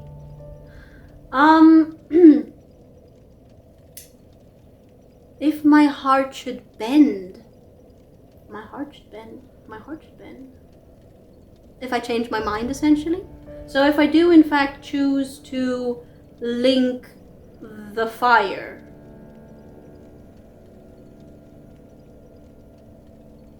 If I in fact choose to link the fire, I should kill her? No, I'm not going to do that. Ashen One, if thine heart should kill No, me, no. I will No, return as no, it no, has always. no. Okay, let's leave. Farewell, Ashen One. Mayst thou thy peace discover. Mayest thou thy peace discover.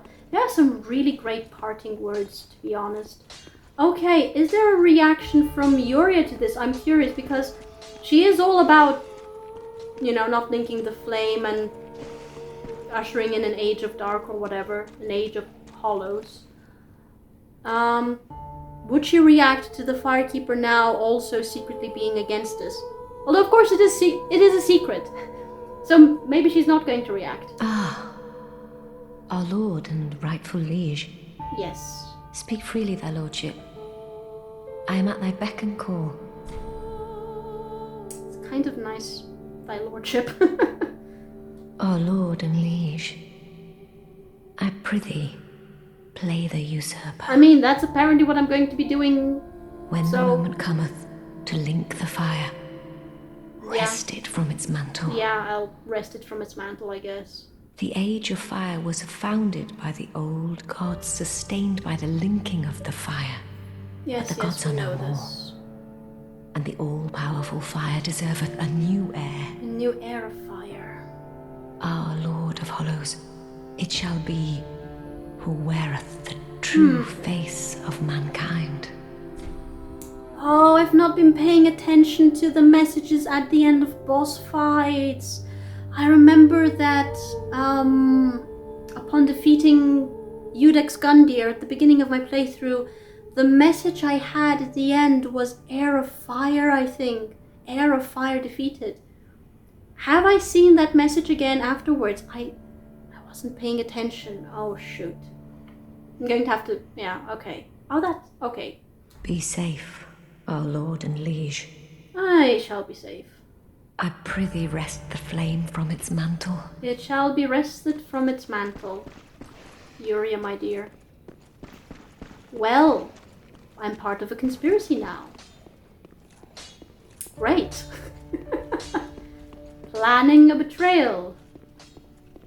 Okay. By the way, does the sword look a little bit different? I feel that it looks more red. Like, it has a very reddish tinge to it. Okay, interesting. What am I going to do now? I'm going to go ahead and at least start out with Lothric Castle. I need to make some progress. I need to make some progress. At least. In this episode. I mean, I made progress with Champion Gundyr and the Untended Graves, but then I spent the vast majority of today speculating about lore significance and everything. I'm sorry, this is a very lore heavy episode, I'm sorry. Oh, that is terrifying. Right, so we want to go here. There was just... Oh no, I forgot again about... Wait. Wait.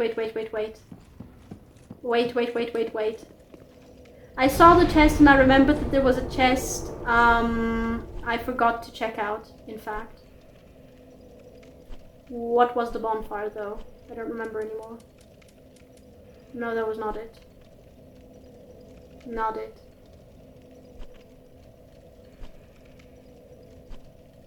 Right.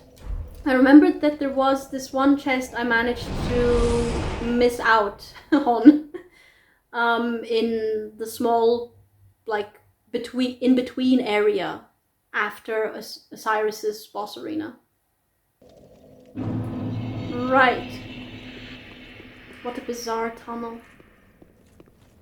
What an absolutely bizarre tunnel.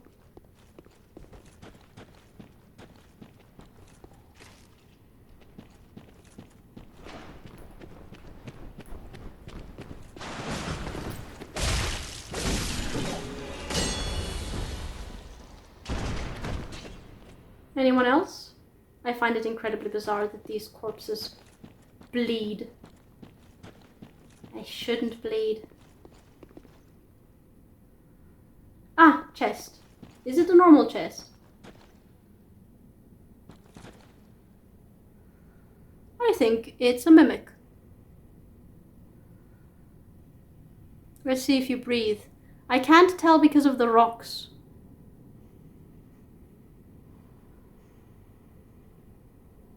Hello?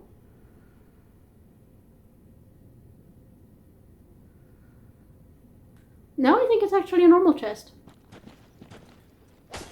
Oh, it is a normal chest. Oh, a Titanite scale. Nice. Okay, yeah, I don't need anything else, so we're going to return to Lothric Castle. Ah, I can't believe I missed a chest again. Again, I did that in Dark Souls 2 and it was right in front of my eyes. It was right in front of my eyes and I just missed it. Okay, let's travel to Lothric Castle and see what awaits us. I think we're going back on the ramparts.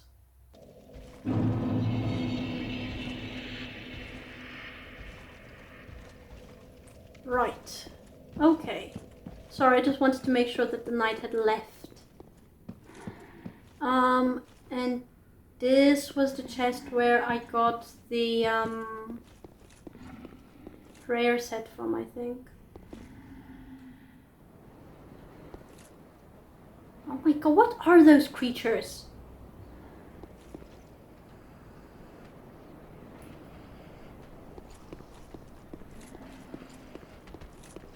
Oh. No, no, no. I'm not going to get hit by fire arrows. Hi. Come here. Come here. Oh! I rolled too soon.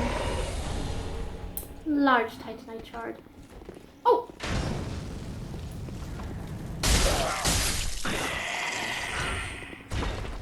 Oh my goodness, what are those creatures? I can't tell. They look like emaciated wooden wood dragons. Oh, that's not what I meant to do.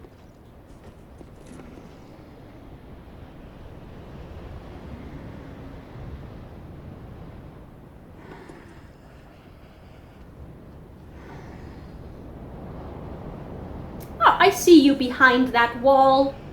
Don't think I can't see you behind that wall.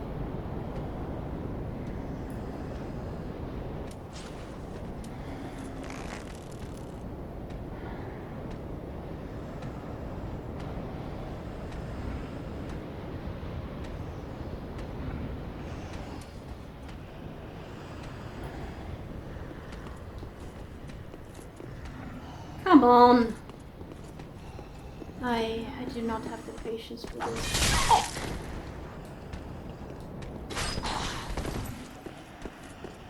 What the heck?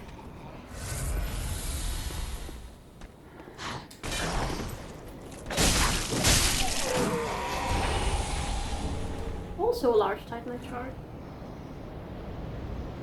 Any archers?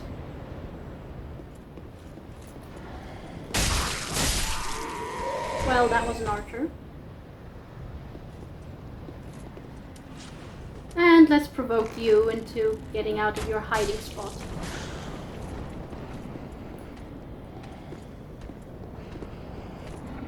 I don't want to roll off. I rolled too soon almost again. Archers here, I know they like to hide right outside of exits. What are these creatures? Yeah, I see an enemy there. Where am I?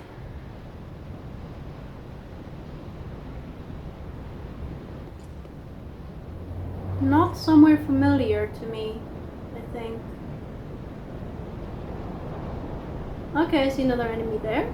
Oh, an item there, and an enemy. And these bizarre... The sky is infested with them. The sky is just absolutely infested with them. I saw a ladder here.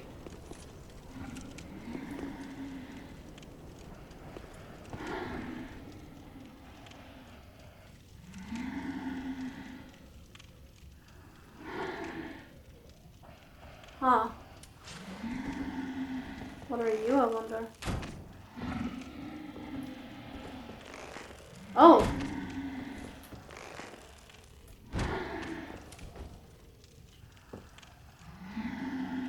What are you?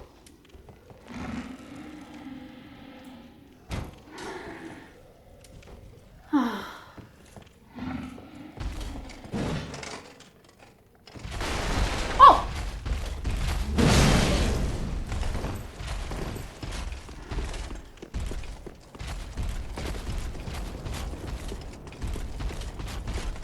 Oh hell.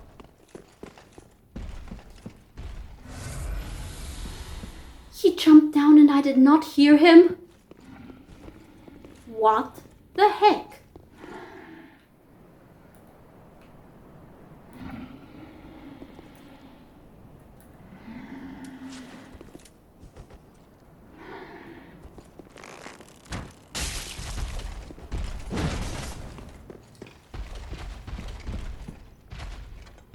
Come here.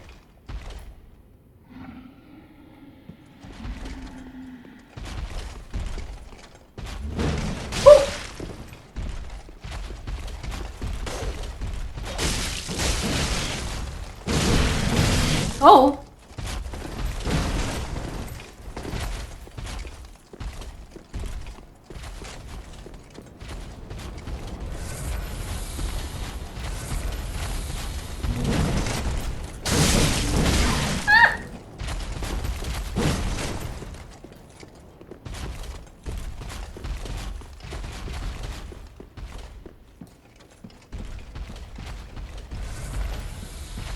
Oh god.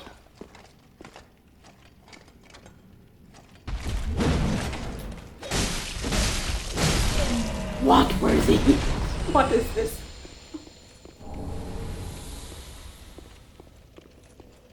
Oh, that was a terrifying enemy actually. It's like a mini Smo. It's like a mini Smo with throwing axes. Do you know what? I kind of dislike it actually when an enemy has axes and they throw them and then they just magically reappear in their hands. I really don't like that. Ooh, Twinkling Titanite. How did you drop down without me noticing? You're heavy.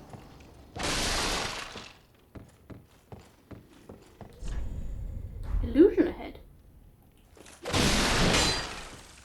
What?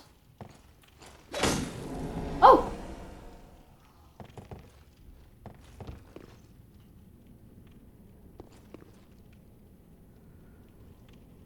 Ever since I got shot by that one Black Knight in Irithyll. Winged Knight helm, armor, gauntlets, and leggings. Significant enough to have a portrait. Let's see. Winged Knight helm. Winged Knight helm. Armor of the Winged Knights who swore themselves to the angels. We have angels now in this game? Worship of the divine messengers was viewed as heresy in Lothric and unrecognized by any of the 3 pillars of rule. Who are these 3 pillars of rule? This is the second time that I see this mentioned. This is believed to be why Gertrude, the heavenly daughter, was imprisoned in the lofty cell of the Grand Archives. Gertrude? Gertrude? The heavenly daughter? Gertrude. Who's Gertrude? Why is she called the heavenly daughter? Well, clearly she worshipped the divine messengers, aka the angels, which was heretic of her. Was imprisoned in the lofty cell of the Grand Archives. So when I go to the Grand Archives, I get to rescue Gertrude? I see. Oh, same description. Same description. Same description. Okay. Are those actually wings on their back? Oh, it is. Interesting. Sacred Bloom Shield. I'm not familiar with that one, I think. Sacred Bloom Shield. It was a round shield. A treasured antique of the Way of White, known to some as the Sorcerer's Bane. Yeah, I'm not familiar with it. The large blossom design that graces the shield is said to be a sacred flame, and the shield is blessed with high magic protection. Is it indeed? Oh yes, it is indeed. 81. Wow. Okay. Physical... Oh, it has attack power. Oh, but physical only 54. Yeah, no. No. Okay. Interesting. Oh. Does this go like this? Oh, no. That's a drop. That's a drop. I do not like or want. Oh, this is just this here. Okay. Interesting. Any other illusions? No. Okay. Wow, the Winged Knights are a menace, to be honest. They are a menace, properly.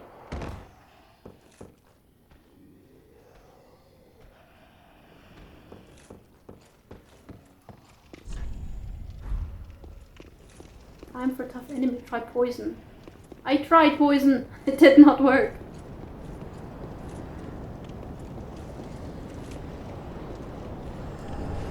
Oh, Titanite chunk.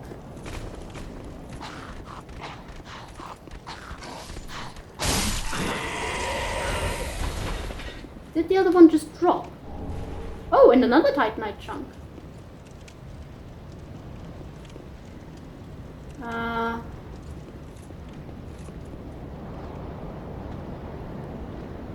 I think they just dropped. I want to get to the next bonfire at least, if that's possible. Oh! Oh! Oh! Oh! Who? Who? Ah, you.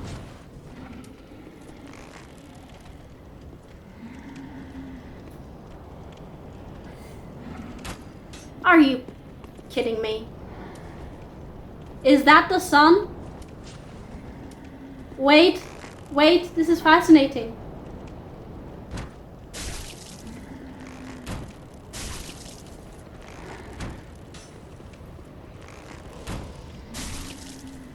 Really, you're not dead yet?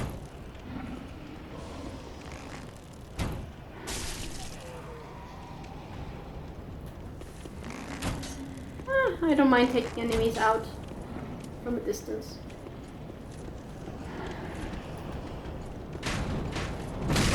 Hey!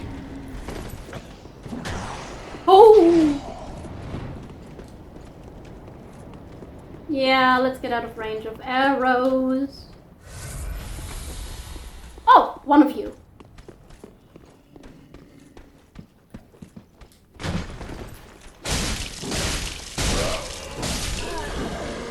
I used to struggle so much with these guys. When I first came to, I was about to say the Undead Burg, to the High Wall of Lothric. Oh.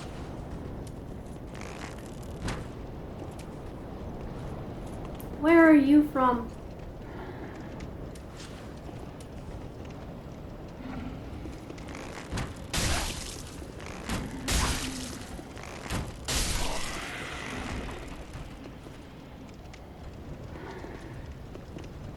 This kind of reminds me a little bit of the Undead Burg, actually, in fact, yes.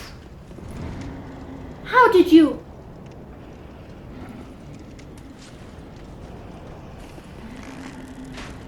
Ah.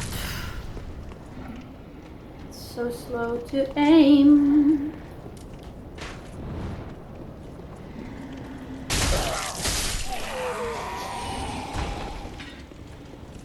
Okay, so first...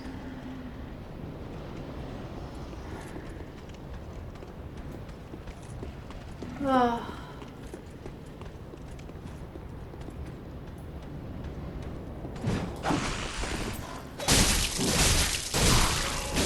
There we go. Is that the sun? That's not the sun. Oh, that looks like it's a signal being sent into the sky, like the bat signal. That looks a lot like the mark of the undead. That thing, the dark sign, the mark of the undead. I'm sorry.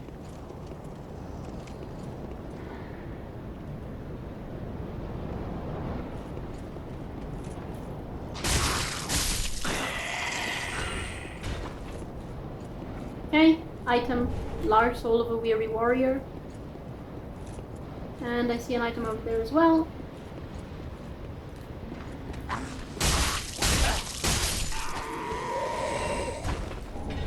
Titanite chunk.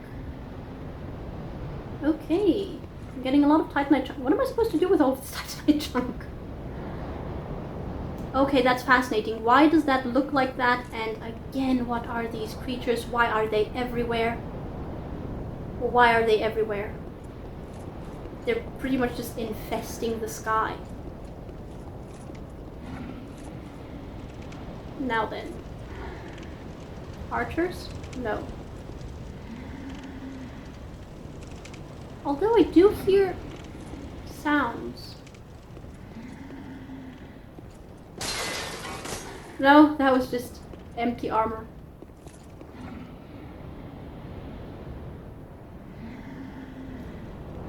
Oh my goodness. I just want to kind of get to the next bonfire if possible. You know what? This is too open. That's my issue. It's too open.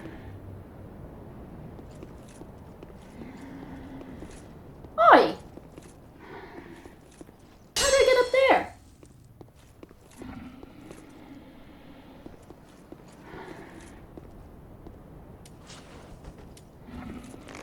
Oh, there's a bonfire!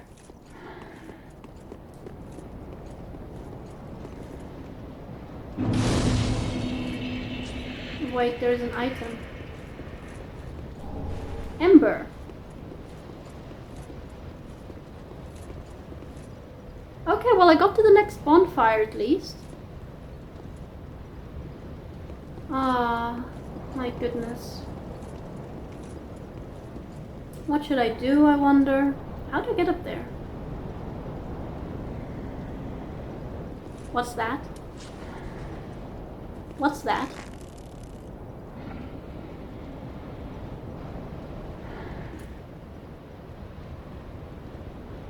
That is huge. I'm terrified of this. This reminds me too much of the... I'm sorry, of the executioners.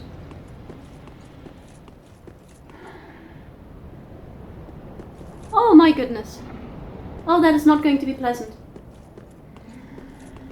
Ugh, I should call it a day, probably. It's already been actually 2.5 hours. I spent most of today theorizing, I know. I know.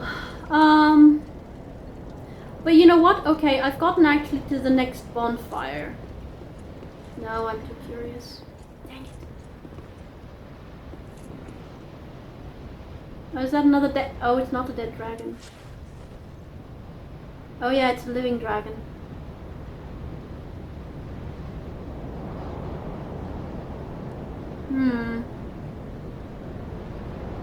If I were to shoot an arrow at you...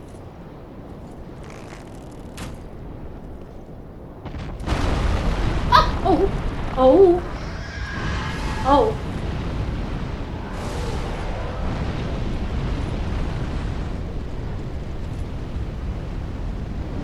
Oh. Oh. Oh. Well, hi. Nice dragon.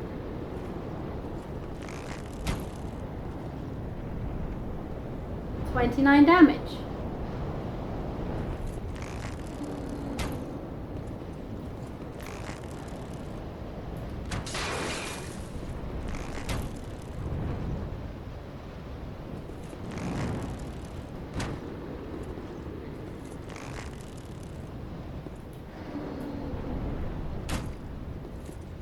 I can damage them. How do you kill these dragons though, I wonder?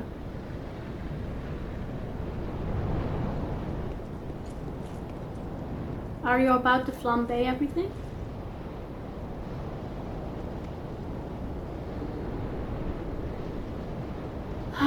Nope. I'm leaving this for next episode. Yeah, we're leaving this for next episode, guys. We're leaving this for next episode. Rest at the bonfire.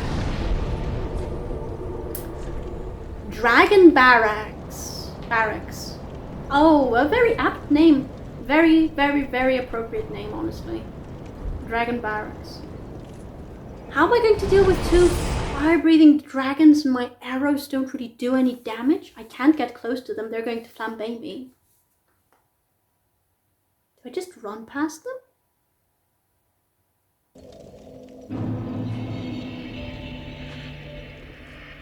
Oh, I'm not used to the music being different. Hi, dear Firekeeper. Welcome home, Ashen One. Speak thine heart's desire. Do you have anything new to say? Ashen One, if thine No. heal me, I will revisit as... No. Farewell, Ashen One. Mayst thou thy peace discover. I shall discover it. I'm sorry that there was so little progress this episode, guys. I didn't expect that I would end up thinking about the lore this much. Are you going to say anything new to me now that I've given the eyes to our dear Firekeeper? Aha, thou'rt returned, and a fine day it is. So, happened upon any twisted souls? Winged knights, in fact. The eyes show a world of No, So, no, what no. is thine? I took the mantle of Lord of Cinder of mine Oh. own volition. That's I new. speak these words with pride. Choose thy fate alone. Seize it with thine own hands. All the more should thy fate entail such foul betrayal. Do you already know that I'm going to betray everything? Okay. Yeah, I definitely feel like I'm part of a conspiracy now. Not quite what I expected, but okay. I'm not complaining. I would have liked to go, like, to get further today than I actually did. But I didn't think that I would end up actually... Sorry. I didn't think that I would end up thinking about the lore this much. Sorry. But you know what? At least I got to the next bonfire. That's always progress. So I'm just going to go ahead and call it a day. And my voice is telling me also to call it a day. Okay, right. So calling it a day, guys. Calling it a day. So today's episode didn't go the way that I expected it to be honest. Not in the least. Like, when I went into the Untended Graves area, I did think that I would end up fighting a boss in the same arena where I had fought Untended Gundyr back at the beginning of my playthrough. But I didn't think there would actually be Gundyr himself again. Yes, Champion Gundyr this time, true, yes, but it was still Gundyr. And he had the same moveset as the one that I learned whilst fighting Untended Gundyr. Although I will say that Champion Gundyr moved more aggressively than Untended Gundyr did. And there were of course several new moves which took me completely by surprise. And I think it's that surprise which resulted in me panicking towards the end of my first attempt against him, and led to me just royally messing up that first attempt. Like, he had this much health left, guys, this much health. One more attack. That was all it would have taken to defeat him. One more attack. Even a single-handed attack would have done it. Even a single-handed attack would have done it, and I failed. I failed. He got me first before I could get him. And to be honest, the second attempt did not go any better than the first one in terms of how it developed. He just trashed me, guys. He utterly obliterated me, kept smacking me with his halberd, crushing me underneath his feet, and just essentially smacking me around the arena. It was a very panic-inducing boss fight, to be honest, and in hindsight it doesn't surprise me that after the first attempt my heart did end up skipping some beats again. Like, as I said back then, very encouraging the fact that that it calmed down fairly quickly afterwards, particularly after that second attempt. But still, very, very panic-inducing, and I am definitely beyond relieved that I managed to get him on the second attempt. Because we know that in FromSoft games, the worse you do with the first several attempts, the harder it is for you later on. So, happily enough, managed to defeat Gundyr, Champion Gundyr, on the second attempt, gained access to the Firelink Shrine, the version of Firelink Shrine of the Untended Graves, and I am just still very confused about all of that, to be honest. Like, structurally speaking, it is one-to-one the same Firelink Shrine that I know and am familiar with. Except that there is no one there outside of the old Shrine Handmaiden, and it was guarded by, of all possible foes, Black Knights. What are Black Knights doing around Firelink Shrine? That's not their place. They're not supposed to be there. Like, yes, I didn't expect any Black Knights in this game in general, and I was very surprised when I came across one back at the Firekeeper area. But I didn't think that I would find them around Firelink Shrine. It's not my version of Firelink Shrine, yes, okay, it doesn't matter. They're not supposed to be there. Back in Dark Souls 1, it felt as if the Black Knights were somewhat randomly, placed around random locations. But, once I actually dove a little bit deeper into the lore and did a little bit more research and contemplated all of the information I had, some more, it made sense for them to be where they were in Dark Souls 1. But I have no idea why they would be here in Dark Souls 3, and even less why they would be guarding Firelink Shrine. Needless to say, I have a lot of questions there, and I think that I'm not going to find any answers. I certainly didn't when I went into Firelink Shrine. Into that version of Firelink Shrine. But what I did find were the eyes of a Firekeeper, and I am absolutely fascinated by the entire situation surrounding them, the lore surrounding them. I couldn't resist trying to piece things together, guys. I'm once again very sorry for inadvertently making this a lore-heavy episode. It was not what I meant to do, but the lore hunter in me could not resist. It could not resist this mystery. And I tried to solve it, and I think I ended up nowhere with that. But now I am part of a conspiracy, together with the Firekeeper. It's our little secret. Our little secret that I have no intention of linking the flame at the end of this entire grand quest. And I'm just so intrigued. I love the lore of these games. It's so much fun to try to piece together and figure out and just assemble into a more coherent picture. It's so much fun. So yeah, I'm sorry that I spent so much time on that, but I was able to advance a little bit further than I had gotten in the previous episode by managing to reach the next bonfire at the Dragon Barracks.